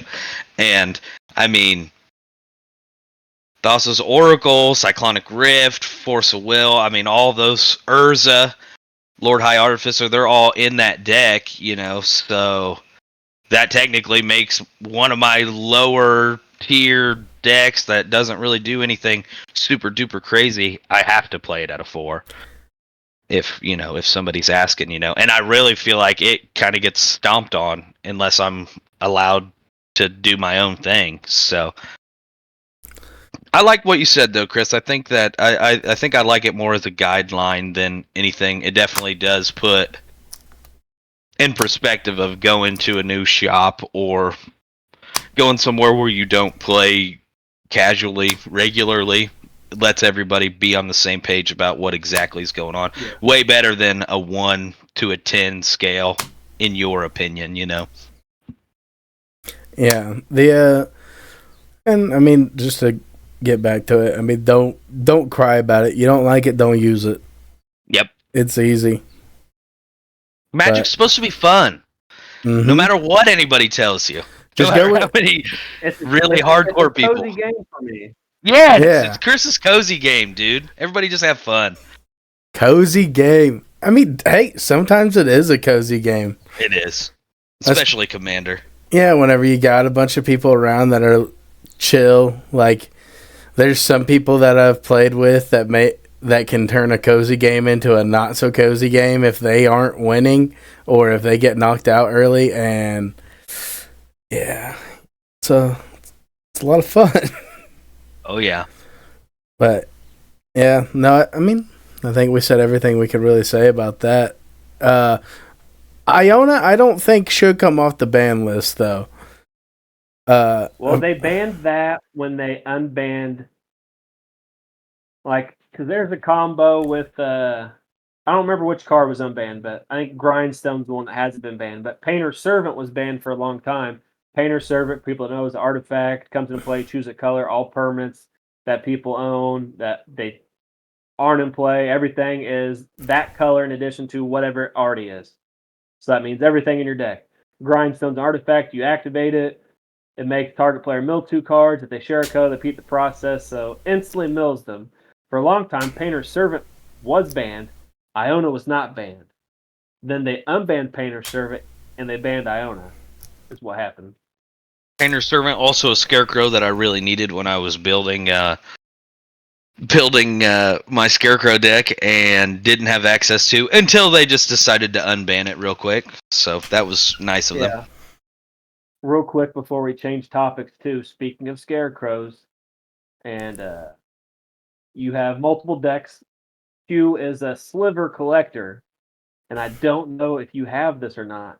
I'm building a legacy deck or trying my damnedest. Legacy's expensive format, but I got everything except 4 Lion's Eye Diamonds and some duels coming. Oh, nice. There is a future sight version of the sliver that cascades. Oh, the first that first sliver. There's a future sight version of the first sliver because they had like the mystery boosters, and they made future sight version of cards. So they have a future sight foil version of the first sliver, and it might be like $12. Just FYI before we change topics. Oh my goodness, it is. It's like $18. I'm actually gonna buy it right here, right now. That's awesome. Future Sight, one of the coolest ways that they displayed a card, in my opinion. Some of the cooler slivers came out of Future Sight too. So my favorite art on a sliver card is Mesmeric Sliver from Future Sight, and yeah, that's awesome. I got Literally buying it now. I got my first Magic tattoo decided. By the way, Chris, it's gonna be the Sword of Feast and Famine, the full art sword. Yeah. Before we change topics again, I also have my first tattoo decided, but it's probably not going to happen because what has to happen is I've always said, obviously, Suikoden, my favorite series of all time. It's based off the stories of the 27 True Ruins. After Starlight comes out, whenever that comes out, we will now have knowledge of, I think, 19. So in the lore, if they ever revealed the last of the 27 True Ruins, I will get all 27 tattoos. Oh, that's cool. Someone asked me if, because you get in the video game, you get it on your left hand, right hand, or you can have like the really powerful ones or the ones based on the story. A lot of times might be in the forehead. A lot of people asked if I was going to get a forehead tattoo once. I don't know. Yeah, he's going to do that. But however, I will get a. You're not a true Suikoden fan. You don't want to be as powerful as you want to be. Yeah, you just get a sticker for the forehead. One of the water temporary tattoos. Yes, temporary tattoo. There you go. For cons and things. Yeah. Oh, but yeah, those were the topics that I kind of came with because I didn't know how long we would spend on them. So if you have anything, I have a couple. I know you want to shoot for 2 hours, but maybe the first one goes over a little bit because it's the inaugural episode, maybe. Yeah, absolutely. But I got 3 topics. First one will be pretty quickly because I don't know how you experienced are with this. So, back to the world of video games. So VR. I am a person that never thought I was gonna like it. I'm like, I don't think I'm gonna reach out and try that out or anything like that. But Lord Cognito, if he watches this, he knows I was going to mention him for this. There's a game called Demio, which is a dungeon crawler type thing, like has classes, bard, sorcerer, guardian, stuff like that. And like you crawl through these 3 levels, kind of got a little story to it, and it's D&D like turn based. So I'm like, well, I'll get my tax check. And I got this a couple years ago. Is when I got my Quest 2, and I got this a couple years ago. I'm like, well, maybe I will get this game Demio and see what it's about. Well, I bought the Quest 2. Didn't even have to buy Demio because I used code from Lord Cognito, and I got $30 credit for free. So I essentially got the game for free. I paid like a little bit of tax, so it cost me like $1 or something like that. But I played this game. This game was amazing. I never thought like I would get that into VR, so to speak. I know a lot of people kind of hate on VR because it's not like super high tech of like what we see in the anime, and we'll get to. We're a few years off on that. And I'll mention about that in a minute because I have a crazy thought for you guys too. But like a lot of people hate on VR. I know a lot of people can't deal with like motion sickness or whatever. That might be some of the deters, so to speak, of people getting the VR. But I was kind of wanting to know what both of your opinions were on VR before I get to my crazy theory. VR. I honestly think VR is cool as shit. The motion sickness aspect of it, I don't know how you'll ever really get away from that. Because some people, it just is what it is. Like, they can get motion sickness just watching something on the screen, I feel like. My stepmom was like that.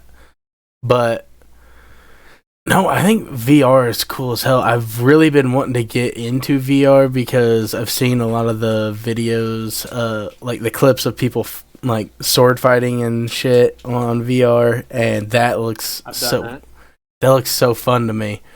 And I'm looking at Demio right now, and Also available on PC and PlayStation for people out there that are console players. You can also play it on those platforms.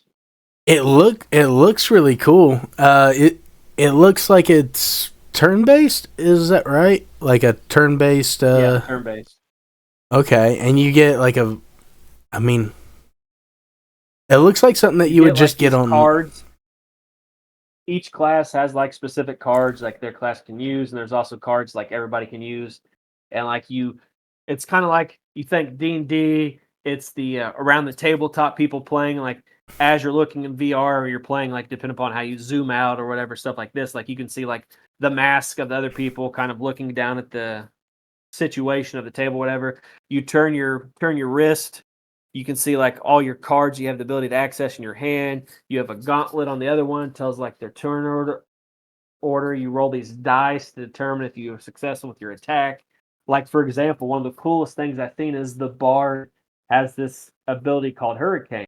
And what it does is it literally summons this tornado down in we'll call it the game board, summons this tornado down and it moves by itself. But like it's a tornado that's fucking spinning.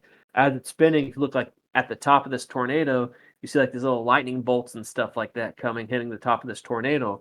Looks really cool. The monsters you fight, which are like figures you move around like just like Dungeons Dragons figure, the monsters you can look really cool, really well done.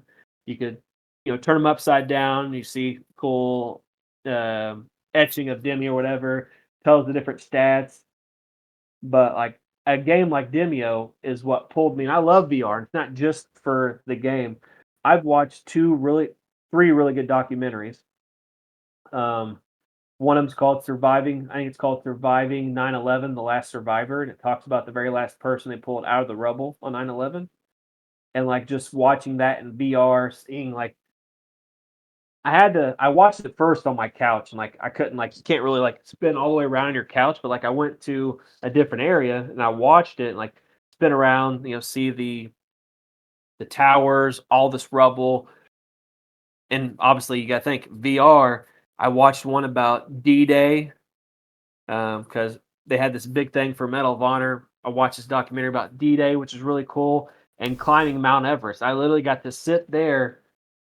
Obviously, I'm not going to climb Mount Everest, but I got to You could sit do it. there while this one dude climbed Mount Everest and screen record it. And it's VR. I can spin around, watch this guy as he traverses, one of the tallest mountains in the world.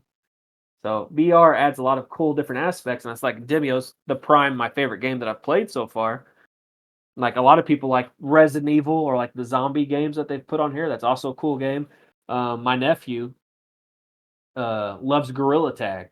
So like I think they have something for all ages, but VR gets a lot of hate, and that's why I wondered what your guys' opinion was. This game actually, side note, reminds me of what Fable was trying to do whenever they were first trying to make the Fable 4, the top down. Fable Legends. Yes, Fable Legends. That's what it was. I played the alpha and the beta for it. I tried to. I couldn't get it to work, but I'll be right back, boys. So what's your opinion on VRQ? Have you ever forayed into the world of VR? Like I was telling him, like I wasn't interested at all really until I seen this game called Demio, which is a D&D style type game. And ironically, the people that made it are working with Wizards of the Coast to make a D&D story-based Demio game. Like Okay. it's essentially a campaign without a DM. Like that's a work in progress right now. But like that pulled me into the world of VR, and then I'm like, okay, well let me see what else it has to offer. And like I mentioned to him, I've watched these documentaries that are really fucking cool, especially the D-Day one. Takes you all the way up the beach of Normandy into the bunkers and all that stuff to hear all these veterans talk about, coming on the boats and stuff like that. And then even like I forgot to mention this one to Skag specifically, but I even watched a VR Post Malone concert and a VR Jack Harlow concert. And like, granted, it's not the same as being, at a real concert, but like, I'm sitting like as close as we are right now. If I'm staring at your picture on my screen, like this far away, Yeah. listening to some of my favorite songs for those particular artists, like it Yeah. provides a lot of avenues for stuff like that. And I know specifically a lot of people in the medical field have started using video games, specifically like VR for like they have apps for like exercises and stuff like that. I know some hospitals have started using stuff with VR capabilities. And so I asked Skaggs what his opinion on. So, kind of, what is your opinion about the whole VR thing? So this is gonna sound lame now because I'm very removed from the VR world, but my first experience with like an augmented reality, virtual reality game, I had the Xbox 360 Kinect. And so there was a few games on there, that's not necessarily VR, but in the same vein, you're kind of using your body to play games. And in particular, I played a demo they had a Fable game that was on the Kinect.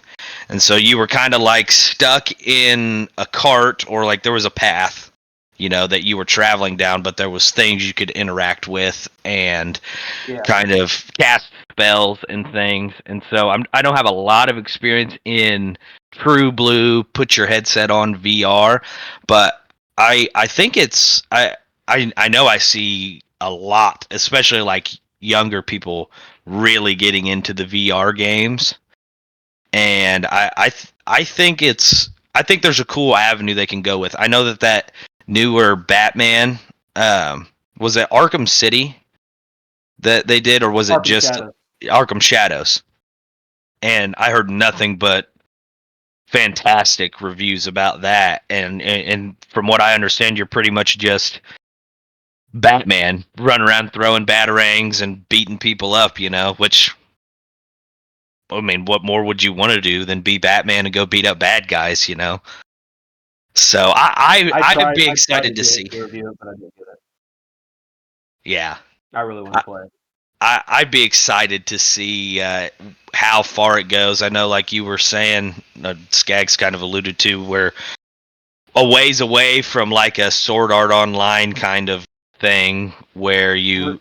We're getting to my theory in a minute too. I'm glad you mentioned that. Keep going. Okay.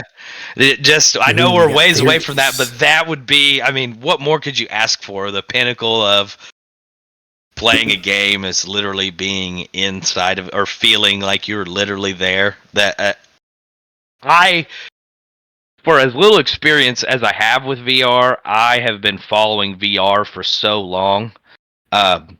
GameStop, when you used to get the magazines, I'm sure they still do it. I don't get them anymore. But the Game Informers, I have the one still where they were like, we're going to do the Oculus Rift. This company is working on, and you can ask Skaggs for probably weeks at school. All I was talking about was, as soon as one of these Oculus Rifts comes out, I've got to get one. That's going to change the way we play games, and it's a little slower of a process than I thought it was going to be, because that was 2010, 2012, when they were starting development on it. But it is kind of crazy to see how far we've come, where people that's some of people's full gaming experience nowadays is exclusively VR games, and getting in VR chat, or like you said, the Gorilla game. I see tons of people playing that, and that just seems like a fun time, I don't I know if also I'd want to be reviewed. fully integrated into a gorilla, but Yeah, I actually reviewed the MetaQuest 3. I bought it. I got my security deposit back for my phone, which I've never heard of anybody getting a security deposit back, but that's besides the point. But I got the MetaQuest 3. I reviewed it, and like some of the stuff, like they've obviously getting more high tech over time. Like I can, if I do it right, which I've not figured out exactly, like I can map out multiple rooms in my house, right? So I'm sitting down right now playing a VR game. I can get Mhm. up and walk to the next room, which is the dining room, pre-mapped out, and it will show me. And like this has VR, AR, and mixed reality. When I'm talking about VR, like just all that stuff in general, you can kind of lump it all together. So like Yeah, if I walk in this other room, like it'll know exactly where the middle of the room is, where I can stand to start playing the next game. They even have some mixed reality stuff like that, where you go from room to room playing certain shooting games and stuff like that. So it's very really. high tech. And you mentioned Sword Art Online. We're far away from that. So I had a crazy thought, and people might think I'm insane for this. So for people out there that don't know, Sword Art Online's an anime. It's based around a virtual reality MMO. And what happens is the basis for the story, without spoiling for anybody who hasn't watched it, um, these people end up getting trapped in this VR world. The only way to get out is to beat the game, which is 100 floors, beat the boss on every floor, or something happens and they don't end up beating the 100 floors. They do something else and they get out of the game. But that's the premise. You're trapped in this game. If you die in this game, your health reaches zero. You die in real life. It sends like a shockwave in the animations, a shockwave to their brain and kills them. If someone tries to take the headset off in real life, send a shockwave to their brain and kills them. So what I'm thinking is if something is this realistic, like you're in Sword Art Online right now, you're experiencing this world just as Kirito, Asuna, Klein, Aegil, everybody, Heathcliff, all those people. Mm-hmm. This realistic, you're experiencing this. I would be fine having to go through that experience. I would be fine with literally being trapped in this world. And if I died, I died. I know that sounds crazy, but I would be fine if I could get to experience something like that. And like obviously big risk because you die. Like this is the die in a game, you're dead in real life. They take the headset off, you die, you die, you die. Yeah. To be able to experience something that real, I'd be fine being trapped in this world and having the if I die in the game, I die in real life. Am I, I crazy? Would you guys do you guys think the same way or like you're dumb, Chris? I think you would be shocked that more people would be willing to do that than what you would think. And it kind of just speaks to a little bit to just how the world is now, is that it's kind of lame and like it boring, and like there's a lot of struggles going on. But I think more people than not would be like, yeah, no, put me in a VR world, and like you're essentially asking somebody whether or not they want to live out their life the rest of the way how it is, or if they want to live their life in a virtual reality world where you You get could to be a superhero yeah or something. yeah. And I think more people than not would actually agree with you, because yeah, let me bring my girlfriend along the way and I'm perfectly happy. Like Do that's I the only think I'm hang up gonna I be would have. Kirito, the protagonist, the most badass character in this anime? No, I don't think I'm quite that level. However, You can maybe get there. someone along the world of like Klein, I think I kind of relate to that character. I think there is I think if they fleshed out more characters, like told more about specifically, I'm talking about the first season of Sword Art, because Yep. the other ones you're not trapped or whatever. Yep. But like specifically Sword Art Online, like I think if they fleshed out more characters, I think somebody could find their self, and a lot of those characters, like I have friends I think would be perfect, would be Aegil, the blacksmith or whatever, Mm-hmm. um, or That. I forget what her name is, the female blacksmith. There's Yep. people that like Pokemon or summoning pets. I think they would relate to the girl that has the Peanut, the little dragon or whatever. Yep. I think there's a lot of people that can relate to these specific characters, and a lot of people are thinking MMOs aren't there player versus players? Absolutely. Mm-hmm. There is a guild in this anime called Laughing Coffin, and you don't really get to see a lot of them until Gun Gale Online. There's a couple flashback scenes to what happens with Laughing Coffin. You get to see Laughing Coffin in one episode, and they are trying to kill a couple people, whatever you get to see them, but like risk versus reward. What are you Oh yeah. willing to risk to be able to experience something like this? And I'll mention there's this one guy in the anime. There's a whole episode about this guy. He's one of the developers that worked on it. He didn't know like you get trapped or whatever. But like if you remember the episode, there's an episode of this guy fishing. There's a whole episode about Kirito and this guy. Kirito helps this guy catch this massive fish or whatever. And That it's would be when cute. him and Asuna first get married in game. They get like their little cabin. They walk around. They find the sky fishing. And like this guy's an older guy. Like he's older than me. I'm 36. And like I think the guy Canon probably 50s, maybe. And this guy's just living out his days fishing.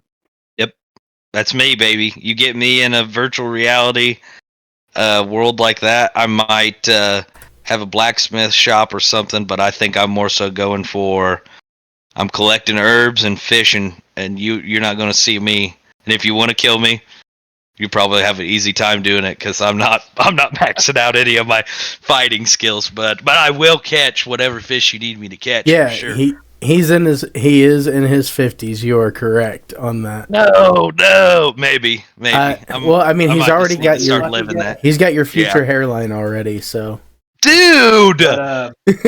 but yeah, But no, that there would are be safe fun. zones in Sword Art Online, just for people to know. Like it's not like you can be killed at like any part of this game. Like the town of beginning's a safe zone. Like there's multiple towns where you can't kill anybody in, but like there are avenues to experience this game and not be killed, so to speak.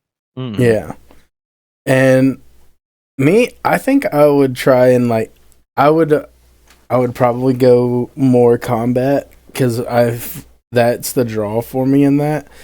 But I would want to go like maybe make a guild to go against like the Laughing Coffin because just killing people to kill people just sounds like you want to be an annoying bastard and feel good about yourself. And like, because these people are killing these people in the game and they die in real life. So like, Yeah, it's almost essentially like murder. proxy murder, so to speak.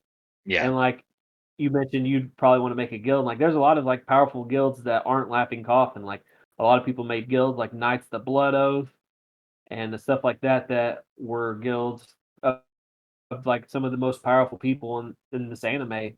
And Sword Art Online, they have multiple video games. Like if you're interested in this, you don't want to watch the anime, they have several video games related to Sword Art Online and the different seasons and stuff that are out. But You have to a play lot as of people make Kirito and all guilds those, too. right? No. No. Yeah, some of them you do, some of them you don't. Like the most recent one, which is Fractured Daydream, I believe, Sword Art Online Fractured Daydream, is kind of like a small scale MMO style things. Like I think we choose a character and like we go around fighting the different bosses and stuff like that together is what I think the most recent game is. But like I was saying, a lot of people make these guilds because like to get out of this game, which is part of the experience of the game, is you got to beat all 100 floors. You got to beat the 100 bosses. Like, it depends on how you want to experience the game. Do you want to be the guild's front line trying to complete the game? Do you want to just relax, be the fisherman like you? Do you want to have a shop? All these kind of do help people. Like, characters need weapons, character needs armor, stuff like this. Town beginning, all the shops, people kind of helping new people, stuff like that. Because there's people of all ages in this game. Like, I think there's an episode where there's somebody, I think there's kind of like a little small school or whatever, one of these towns, whatever, and they're kind of like educating these people because I forget how long it took before the game was cleared. It was over 2 years or something like that. I can't remember exactly, Mm-hmm. but that's my thoughts. So I was curious on if you guys might have thought a little cuckoo in the head because I would not mind being in the same experience as these people in this anime. I No. could definitely put myself I have there. Yeah, I could too. I'll all right. drag my girlfriend in there too. So The next topic I have is you guys played League of Legends. I played League of Legends with you. So you guys kind of know fully what the League of Legends experience is. For many people who don't know, League of Legends is a MOBA. I know you know what MOBAs are out there, people. So something I experience a lot of, and I'm a unique person when it comes to video games. I like specific games. Sometimes I gray, sometimes I'm hardcore in one specific game. When it comes to MOBAs, I like, for the most part, I like all the different game modes. But when the competitive people play these MOBAs, they want to play one thing. They ranked. want to play classic. They Oh want yeah. to, well, not not necessarily ranked, but like classic. Smite is Conquest. I don't remember what Dota 2's is, but like I've got a lot of hate personally from my more competitive friends on well you Smite as an example. They want to play Conquest. And as people that played League, played Classic, it's essentially the same game mode. Those games tend to last a decent amount of time. You usually, build your team composition, whatever. People have their mains, all this stuff. And you kind of build up team compositions. Sometimes people might not get to play who they want to play, who they're comfortable playing. So, for example, for people out there that are League players, I like ARAM. For Smite players, I like Assault. I don't know what the Dota version of that is called, but this mode is where you get chosen a random god or champion or whatever. League of Legends is one lane. Assault is one long lane as well. No, it doesn't necessarily even have to be one lane. Like I like Joust, I like Arena and Smite as well. I like everything about Smite. But like I prefer my favorite is ARAM and Assault. I've gotten a lot of hate from my friends that are more the competitive people that say you aren't playing League of Legends unless you play Classic. You aren't playing Smite unless you're playing Conquest. You aren't playing Dota 2 Infinity or whatever the Marvel version of this of whatever it's called unless you're playing like that classic, the 3 lanes, jungler, support, top, mid, bottom, stuff like that. What is your thoughts about people that prefer something along the lines of like ARAM or Assault, where they get the random champion, the random god or goddess? Because I also think over time, because I played Smite before any of my friends did. I started playing like a week after the beta ended on PC, and like I felt like Assault helped me get better with multiple gods that I would never use, and it showed me a couple gods. Like I really like Geb. Like Geb is for people who don't know, he's a tank most of the time, but like sometimes if I'm having fun with my buddies, I might make it attack speed Geb, and you can only imagine if you make an attack speed tank how what might occur because of that, and it's a really fun experience. So like my funnest experiences are the random modes of those MOBAs. What are your thoughts? So, obviously, I'm really only going to be able to speak on League. I don't know much about Smite or Dota, but to say that you're missing out on like what League is, I mean, yeah, you're kind of missing out on like the normal, you're kind of missing out on what League started off as, because like you don't have ARAM wise, you don't have laning phase. You don't have to worry about farming nearly as much. I mean, there's a lot of things that are out of the door. You can win the game in champ select just like you can in the normal modes by just having a better team composition. But if that's how you like to play it, that's how you like to play it. Like me personally, I love laning phase. Laning phase is my favorite part of the whole thing because it's constantly just a 1v1, and that, or if you're in bot lane, like it's me and Q in bot lane, it's a 2v2, and I get a mad rush by being able to manipulate the waves and be able to kill my lane opponent. Like if you were to ever have seen like me and Q play bot lane together and we get a double kill on their bot lane, or we even turn around a jungle gank, like you've never seen Q that hyped. I can promise you. The dude is screaming at the top of his lungs, and it's just fun, and you don't get many of those moments like that in ARAM. But at the same time, it's what you like to play. So who gives a fuck? Because it let's say you even did go play the normal modes. You go play the normal modes, people are still going to criticize the hell out of you because you're not playing ranked. Because that's what they used to do to me and Q. Because we would just go do normal matches. And they were like, why aren't you playing ranked? Ranked's where it's at. And it's like, no, ranked's where you're at, and that's why I'm not there, is because I don't want to play with you. Yep. That's exactly why. And every once in a while, we would get the bug to try and see where we could land, and I don't think either one of us that bug lasted more than a week. And there was only one time that we did it for more than a week, and that was solely so we could get our ranks, so that way we could play Clash with the Team Nemesis League team. And that part, I will say on that part, if you can get a 5-man and play normal League, that shit's fun. That's my favorite thing to do. That's Yes. why I like any of those kind of games, is definitely to play with other people. League of Legends is not a game that I play by myself very often, just because to me the fun is being in there at least with one person. If you can get, a whole group, that makes it that much better. But I think, like you said, never seen me more hyped than when we do something awesome in the League of Legends game. I think that leads back to what we were talking about earlier, where there's also a certain vibe that League of Legends has about it that makes me act that way. The way that you play League of Legends and the way that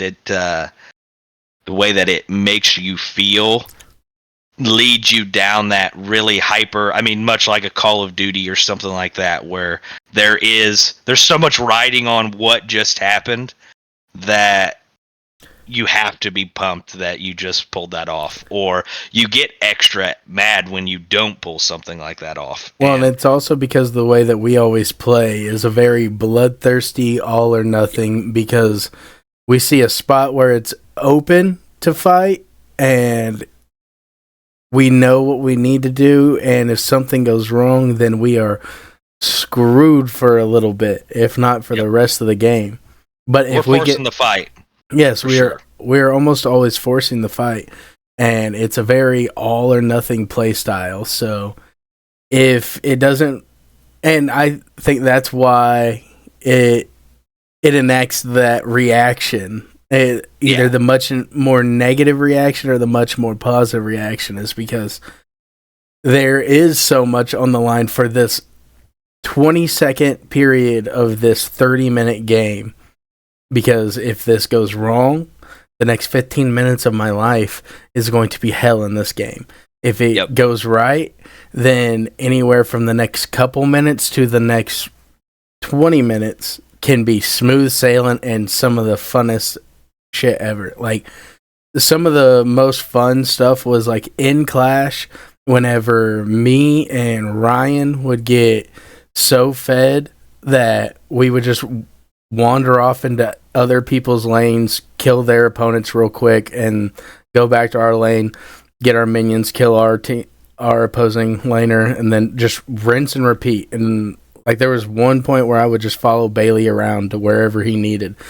He was like, "Hey, I kind of want to take their enemy camps." So I would just walk with him and be like, "Well, no one in this game can touch me." And he would go up top lane, and he would do that with Slick. He would just be under cover of one of us, or it happened with the bot lane too, where you and Cody would get so fed to where it was like, okay, well, I want to go take the camps. So Q follows him, and it's gonna work. But definitely on I remember the only time I played. Go ahead. I was going to say, to answer your question, I for me, I don't think you can miss anything in games like that. It's definitely, how do you want to play it, and what is the most fun way to play it for you. Mm-hmm. And as long as you're playing the game, I think you're playing the game. There's too many people who are like, it just depends on what your rank is. It just depends on what your rank is. If you're not playing ranked, you're not really playing the game. And well, it goes back to Monster Hunter too. Like, exactly. This isn't Monster Hunter because it's not incredibly hard, and it's like, I don't necessarily want it to be incredibly hard. At least not yet. Like, you want it to be hard until I'm ready. Yeah, if you want it to be hard, go ahead and make it harder for yourself. But no, dude, you like to play ARAM? Play ARAM, man. There was plenty of times where we would just play ARAM, and that was honestly kind of a cozy thing for us. Yep. We didn't really know what we wanted to do. We just wanted to chill, relax, and ARAM does not have any of that connotation to where it's like, okay, I'm picking my main and I'm up against somebody else on their main and I need to outperform them type deal. It's like, okay, all 10 of us are stuck here in this tiny ass box and who knows who's going to make it out. Yep. My one experience with you guys playing League of Legends, I don't know if you remember this, but I had one experience, and like I've not played League of Legends a lot. Like there was a time stretch where when I lived with my roommates back in the day, where I played a decent amount, but like League of Legends is just not the style of MOBA that I kind of moved towards. Like I said, I kind of like the Smite version where it's more so like the third person style stuff like that. But we were playing League one day. It was me, Q, Skags. I forget the other two, but like someone else Colin. swapped out. Like, yeah, and Ryan Tracy ended up playing too at one point, and like they, Ryan Tracy, I forget the other person, but like they were getting frustrated. That would be Colin. Ryan left at one point too, just left. Yeah. Rage like, quit. I was just supporting Q, so like I think I was playing Sona or I can't remember. Somebody that was a support character. I know like 4 characters that I could probably play and muddle my way through a game all right. But like I'm just an average League player. I just remember that was like the last experience with League that I've had so far. So I wanted your guys' thoughts on like particularly like I said, I enjoy getting the random god or goddess champion or whatever. I don't want to say it puts everybody on the same playing field because obviously people that like you guys, for example, like you've played more champions than other people have. So like even if we're playing like ARAM or something like that, like you might get a random person that I would normally get and like still be better, but like it kind of makes the playing field a little more even. And plus it helps people get better with people that they wouldn't normally choose. Like my biggest issue on Smite is I'd say like get with the classes off the top of my head, but like more of like the fighters. Like I think if I were to play Conquest and Smite, I could probably jungle. I think my best thing is support or mid lane on Smite, but like I took a lot of work with assassins to be able to jungle, or a lot of work with warriors, and I'm still not that great with warriors. So like I think it gives everybody an opportunity to get better with people they wouldn't normally pick. Yeah. And Yeah. like and like me, like a lot of my champions that like I like to play are ones that are like a lot of what is decided how the rest of the game is going to go is off of laning phase. And if I can kill my lane opponent, then it's going to be a lot better of a game for me. But if I come out even, it's not the best. But if I'm behind, it's going to take a lot more work for me to get into a good spot. And I don't know. And ARAM is really good to be able to learn how a lot of different champions kits work, and that'll work for playing with them and playing against them. But yeah, no, and being with people that are so angry all the time about things like that can very much like hamper your enjoyment. Like you had said earlier on in the podcast, was like you're in a call with all these people that are screaming and you're like, man, I just want to be chill. Like I don't want to do a whole lot of Yeah, and like things. sometimes I'm not even playing games with like not even playing the same game. Like there'll be 5 people, there'll be a stack, and they're all playing Rainbow Six Siege. I'm over here playing like Phantasy Neo Dimension or Baldur's Gate 3 or Suikoden recently or That whatever game I might be reviewing. But so I don't have to separate myself from them. I join the party or Discord channel to talk to them while I'm reviewing this game so I can still talk to them. Elder Scrolls Online, that's an MMO I play quite a bit, not nearly as much recently, but like the constant, like, I don't know how certain people can well, and it can even hamper your time get that playing a mad or game. yell at it. It can even hamper your time playing a game affects, separate like that. and it affects your mood. Like someone that's screaming at a party, like a significant other or a parent or child or whatever. Like if they come in and you're going through that experience of whatever you're mad about, angry, yelling about, like it has an outward effect on like I guess the people around you, so to speak. Like Mm-hmm. if The you're morale angry of at the something game. like that, yeah, if you're angry that much, like you're affecting the people around you. Absolutely. I have one last topic if you wanna bang it out real quick. Yeah, An hour I left on think we that. can slide one more quick one in here. Okay. This one is a fun one real quick, and I figured we would go over 2 hours anyways, being the first episode while we try stuff out. So my last topic is we talked about magic earlier. I kind of wanted to get like your guys' like a brief overhaul of like your magic history. Like I'll do mine, for example. Like magic's a really important part. Like I said, it's a cozy game for me. I like to be able to test my mind. I know Riley Shoemaker, my boss at work, one of my good buddies, he'd agree. He likes the way it makes him think, test his mind. All these different lanes, avenues, deck building choices, everything you can follow the thinking process. Riley really likes that, and it's something I like as well. But like I learned how to play with Mirrodin and Kamigawa cards, so to speak, a long time ago. Go over to my buddy Steven Denton, Scott Mullins' house. His parents like had this duplex, and like they owned both. They rented both parts as duplex. Like Steven and Scott had like their own half of this duplex. The parents had the other half, and we play cards for like hours. And like my buddy Jimmy Albee, I know you guys know Jimmy. Jimmy's the one that taught me how to play Magic, so I wouldn't be part of the person I am today without my good buddy Jimmy. But Jimmy taught me how to play Magic. My first Magic deck was $16 out of Jimmy's personal binder. It was Spirit Arcane from Kamigawa. It was terrible. Did I ever tell you Taproot I'm actually Colony. related to him? You didn't. Yeah, he's my cousin. Oh, that's awesome. This deck played like Taproot Commies, my beatdown Commie the Hunt, like this 3-drop. It gets +1/+1 whenever you cast like a Spirit Arcane card. It wasn't a good deck. However, it was $16 out of this guy's binder. I barely knew.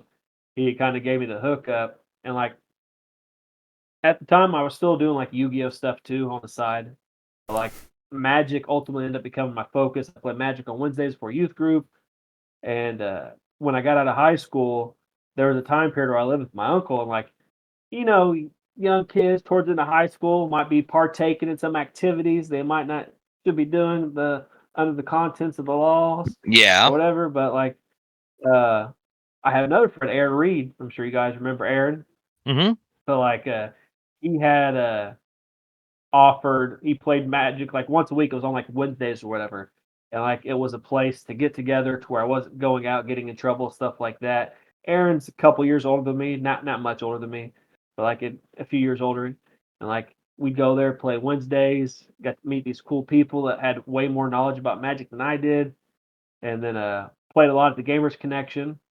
I don't know if you guys remember that shop. I think when you guys first started playing Magic, you might have That was the went there and shop had a that bad turned me experience there. off. Yeah. Yeah, both of Yeah. us.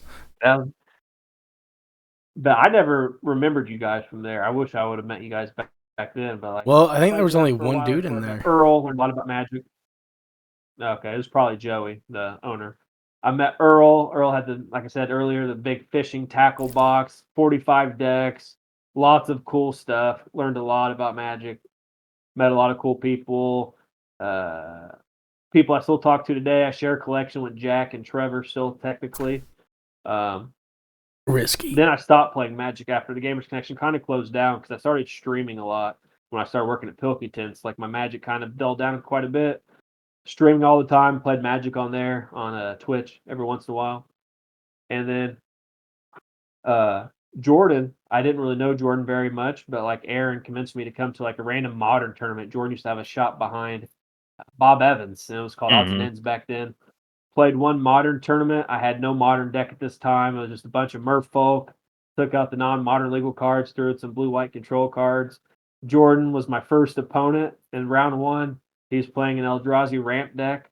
So all I did was counter all the lands that fetched to get more lands so he could play the big Eldrazi's. He never got to play the big Eldrazi's. So that was Jordan's first introduction to me. He's probably like, God, that Chris Jones, I hate that fucking guy. So Me and my homies hate then merfolk. I didn't and then I didn't play again for a while until the shop behind Burger King reopened.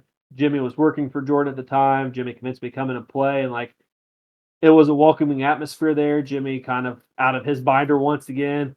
I didn't have I had some cards that were technically still standard because I still bought cards. I just didn't play very much. But like Jimmy helped me get back into Magic, helped me out of his binder, blue black control deck. Started playing standard. I milled my buddy Cody Brown out with Ashiok, whatever the first Ashiok is, I can't remember. But the 3-drop Ashiok, somehow I milled him out. It was fun.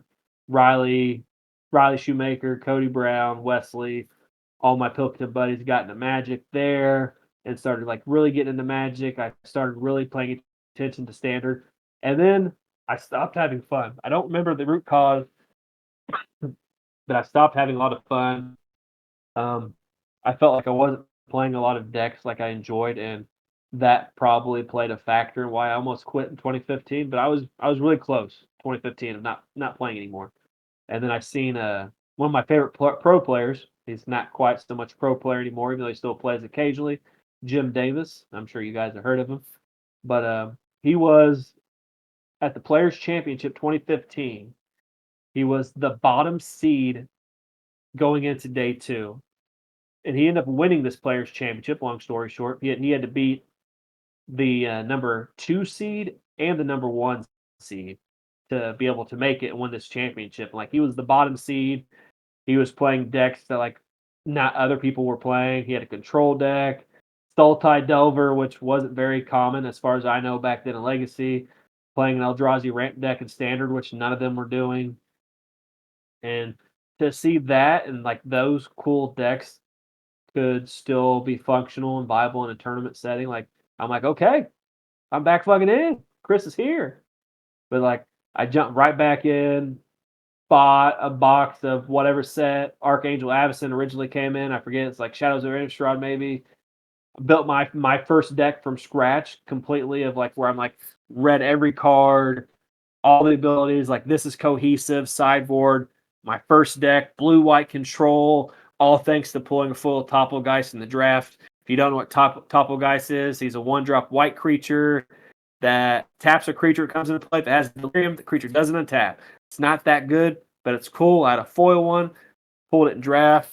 I met like Cody Woods. Cody Woods is the other co-captain for Team Nemesis, and like me and Cody were tight. I love Cody to death. One of my favorite Magic people, and the shop transfer locations. I got to meet you guys, Bailey. I call him Eric. You know, we like to make fun of Eric. Met Eric, all these other cool people. Commander got really popular. I got to get really close to Jordan, kind of like a second or third parent in a way. You know, it takes me out for my birthday, stuff like that. Me and Jordan are really close. I learned a lot of the pitfalls of like running a shop, all this other stuff. All I wanted to do was play Magic with my friends, which Magic the Gathering. It's all about that gathering. I want to play Magic with my friends. There was times I even overdrafted my bank account just so I could buy stuff at the shop to keep the shop going. I did that multiple times. Not a smart idea, but I did it because I wanted the shop to stay there for my friends. Uh, I did the Team Nemesis Opens. A lot of people don't realize a lot of the prizes, well, all of the prizes except for the last tournament we did was my personal stuff. Like No Bandless Modern, those are my cards. The Chaos Draft Reward, I did that. The trophies, I bought those. The last tournament, I bought 4 of the 5 boxes. Cody Woods bought the other box. Got these trophies made. We had the trophy awards for the team. I did all this stuff to, you know, keep trying to bring people in the shop, keep the gathering going. And that's, I mean, Team Nemesis still exists, even though we're not traveling around playing tournament. It's more of a family to me. That's why I still talk to you guys. Still message people every now and then, like Eric. Eric doesn't really talk too much, but you know, I still care about everybody that's a part of the team. And like the gathering aspect of Magic, of being able to get together collectively, express ourselves through our decks, have Yep. fun, poke jokes, all this stuff. But Magic's my cozy game. I don't really have a big history in tournament Magic, whatever. I used to be ranked in the top 50 in Indiana at one point in time when they had the Planeswalker Award stuff back in the day. That's like not really a claim to fame, but that's the most fame that I got.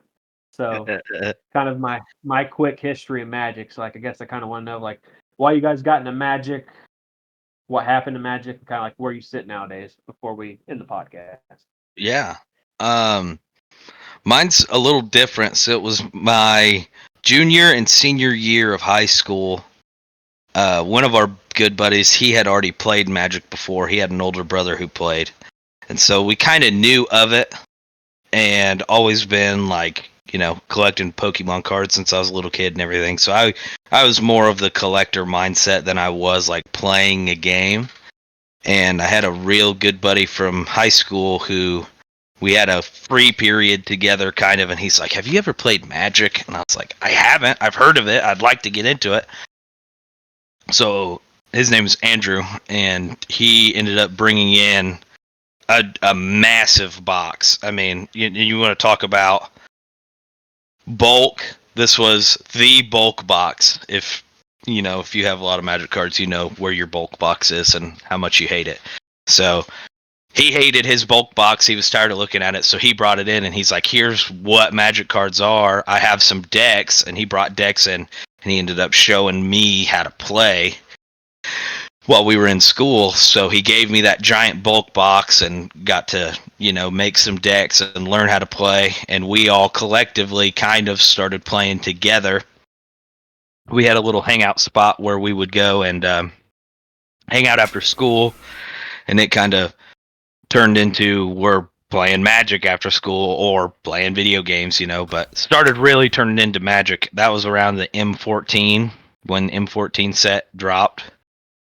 So slivers in particular are important to me because in M14 was the first time they really brought back slivers, and they had a really big resurgence.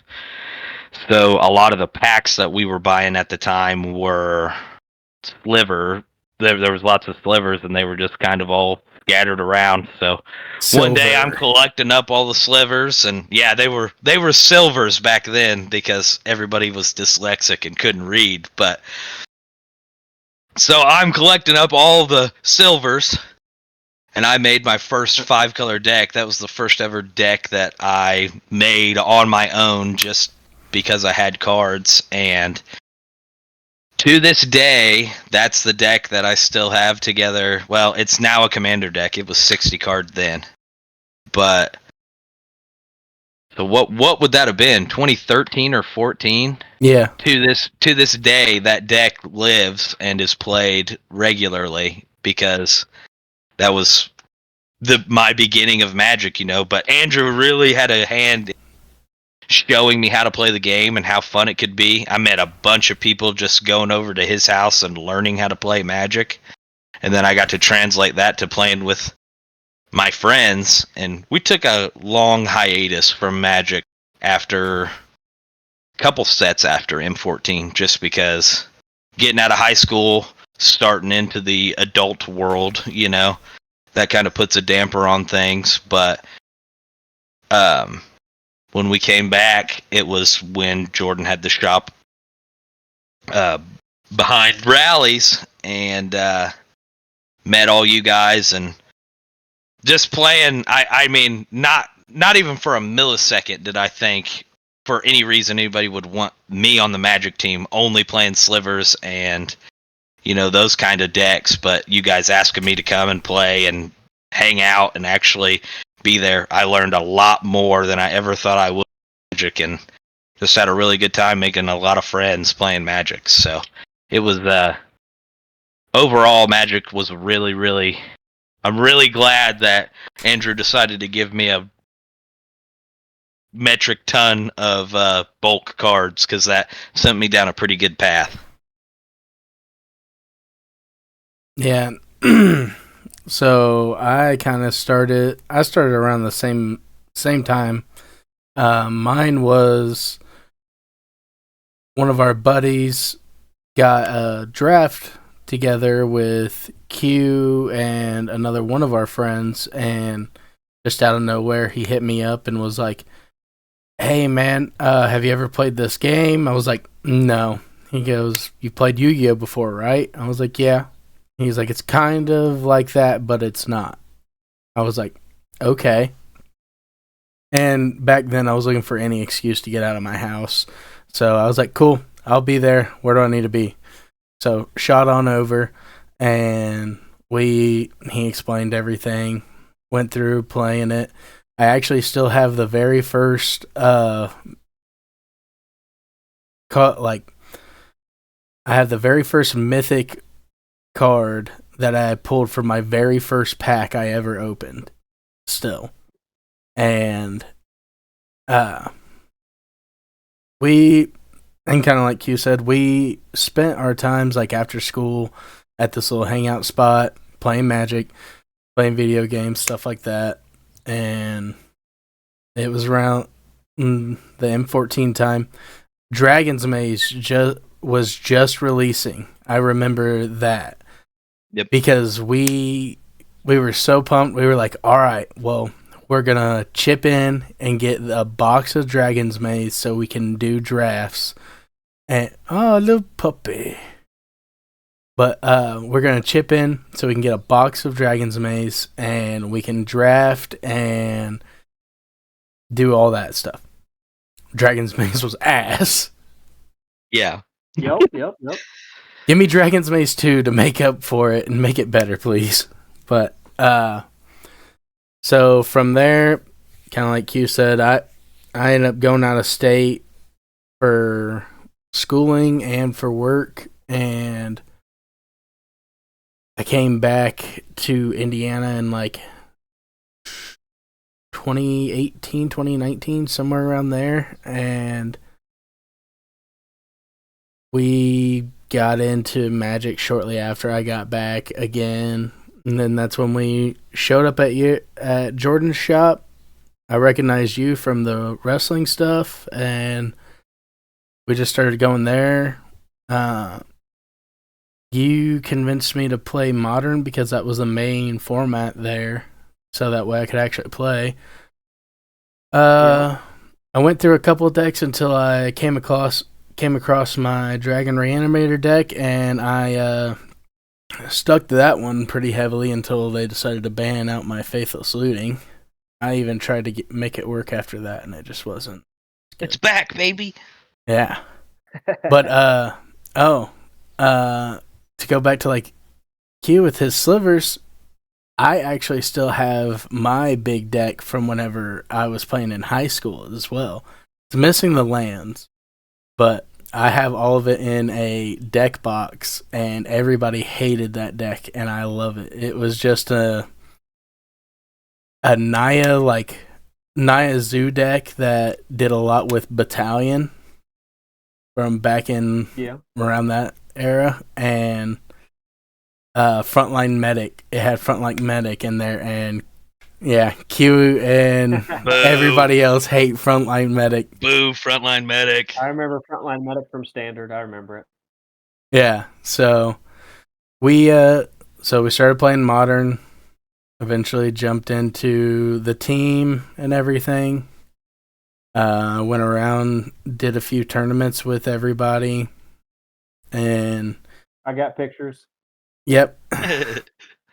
And I don't know. I kind of like you had said before. I just with around the time that it was after Double Masters, I do believe, because that's where Fury and Grief and all them came from, right?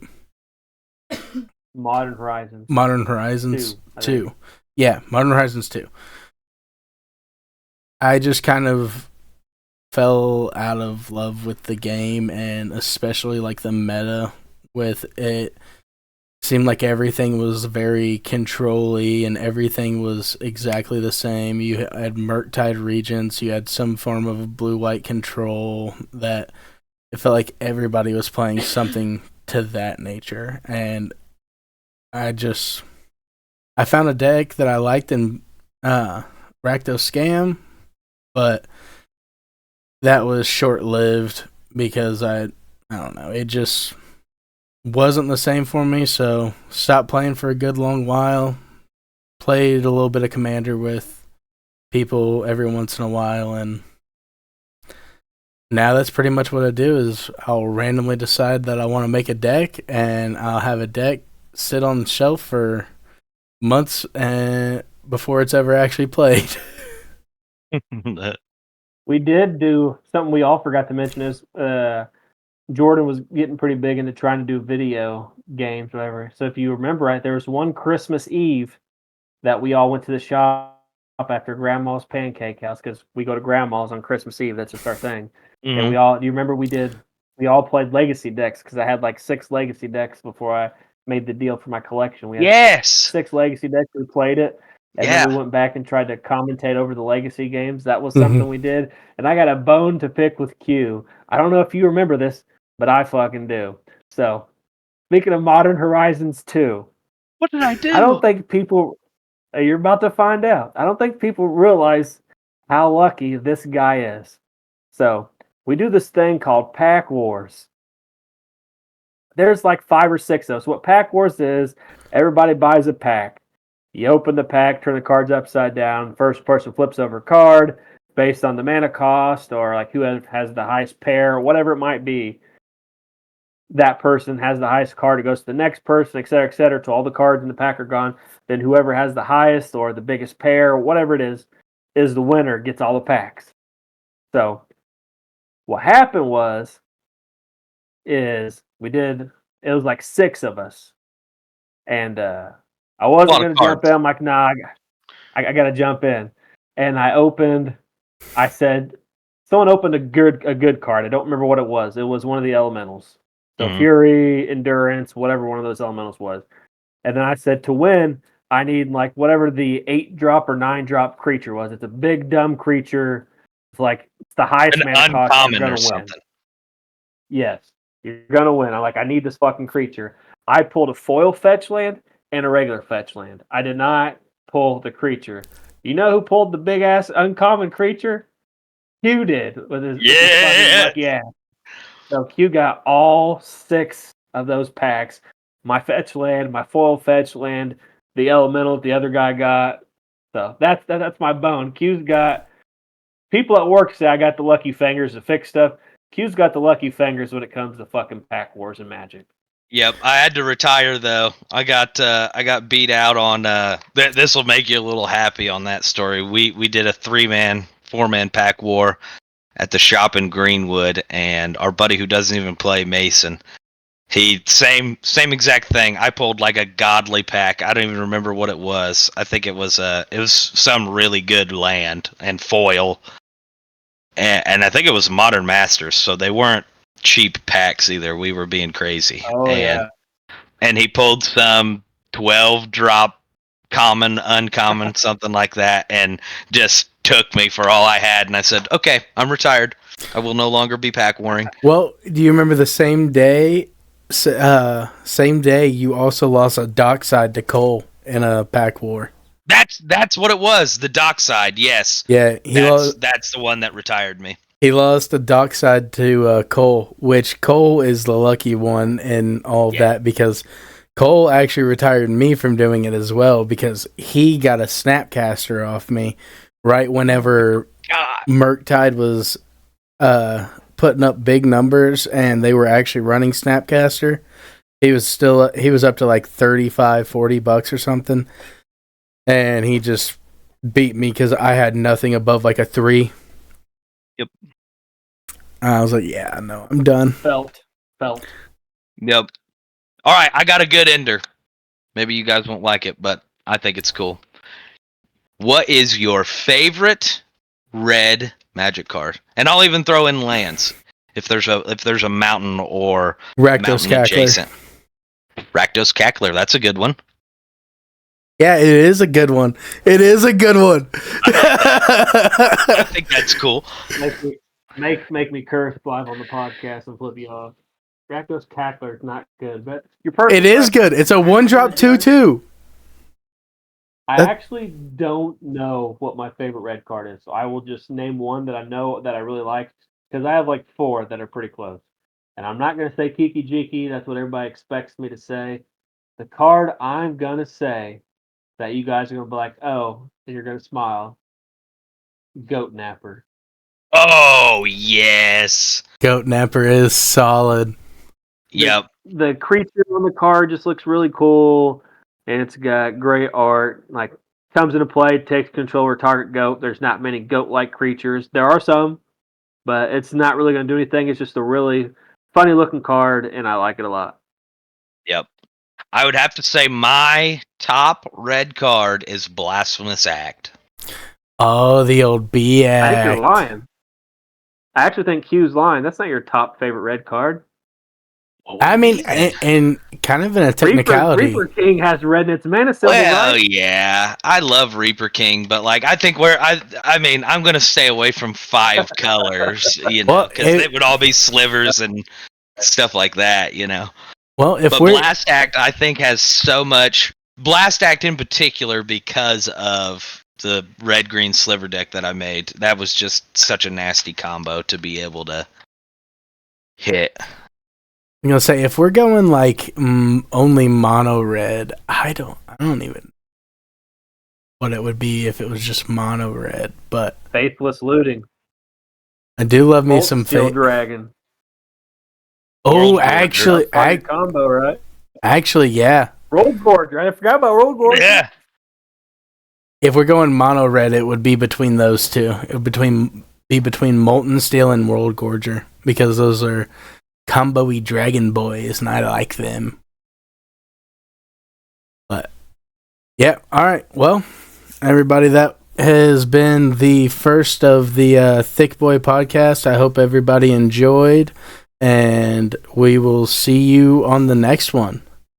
Bye. Later.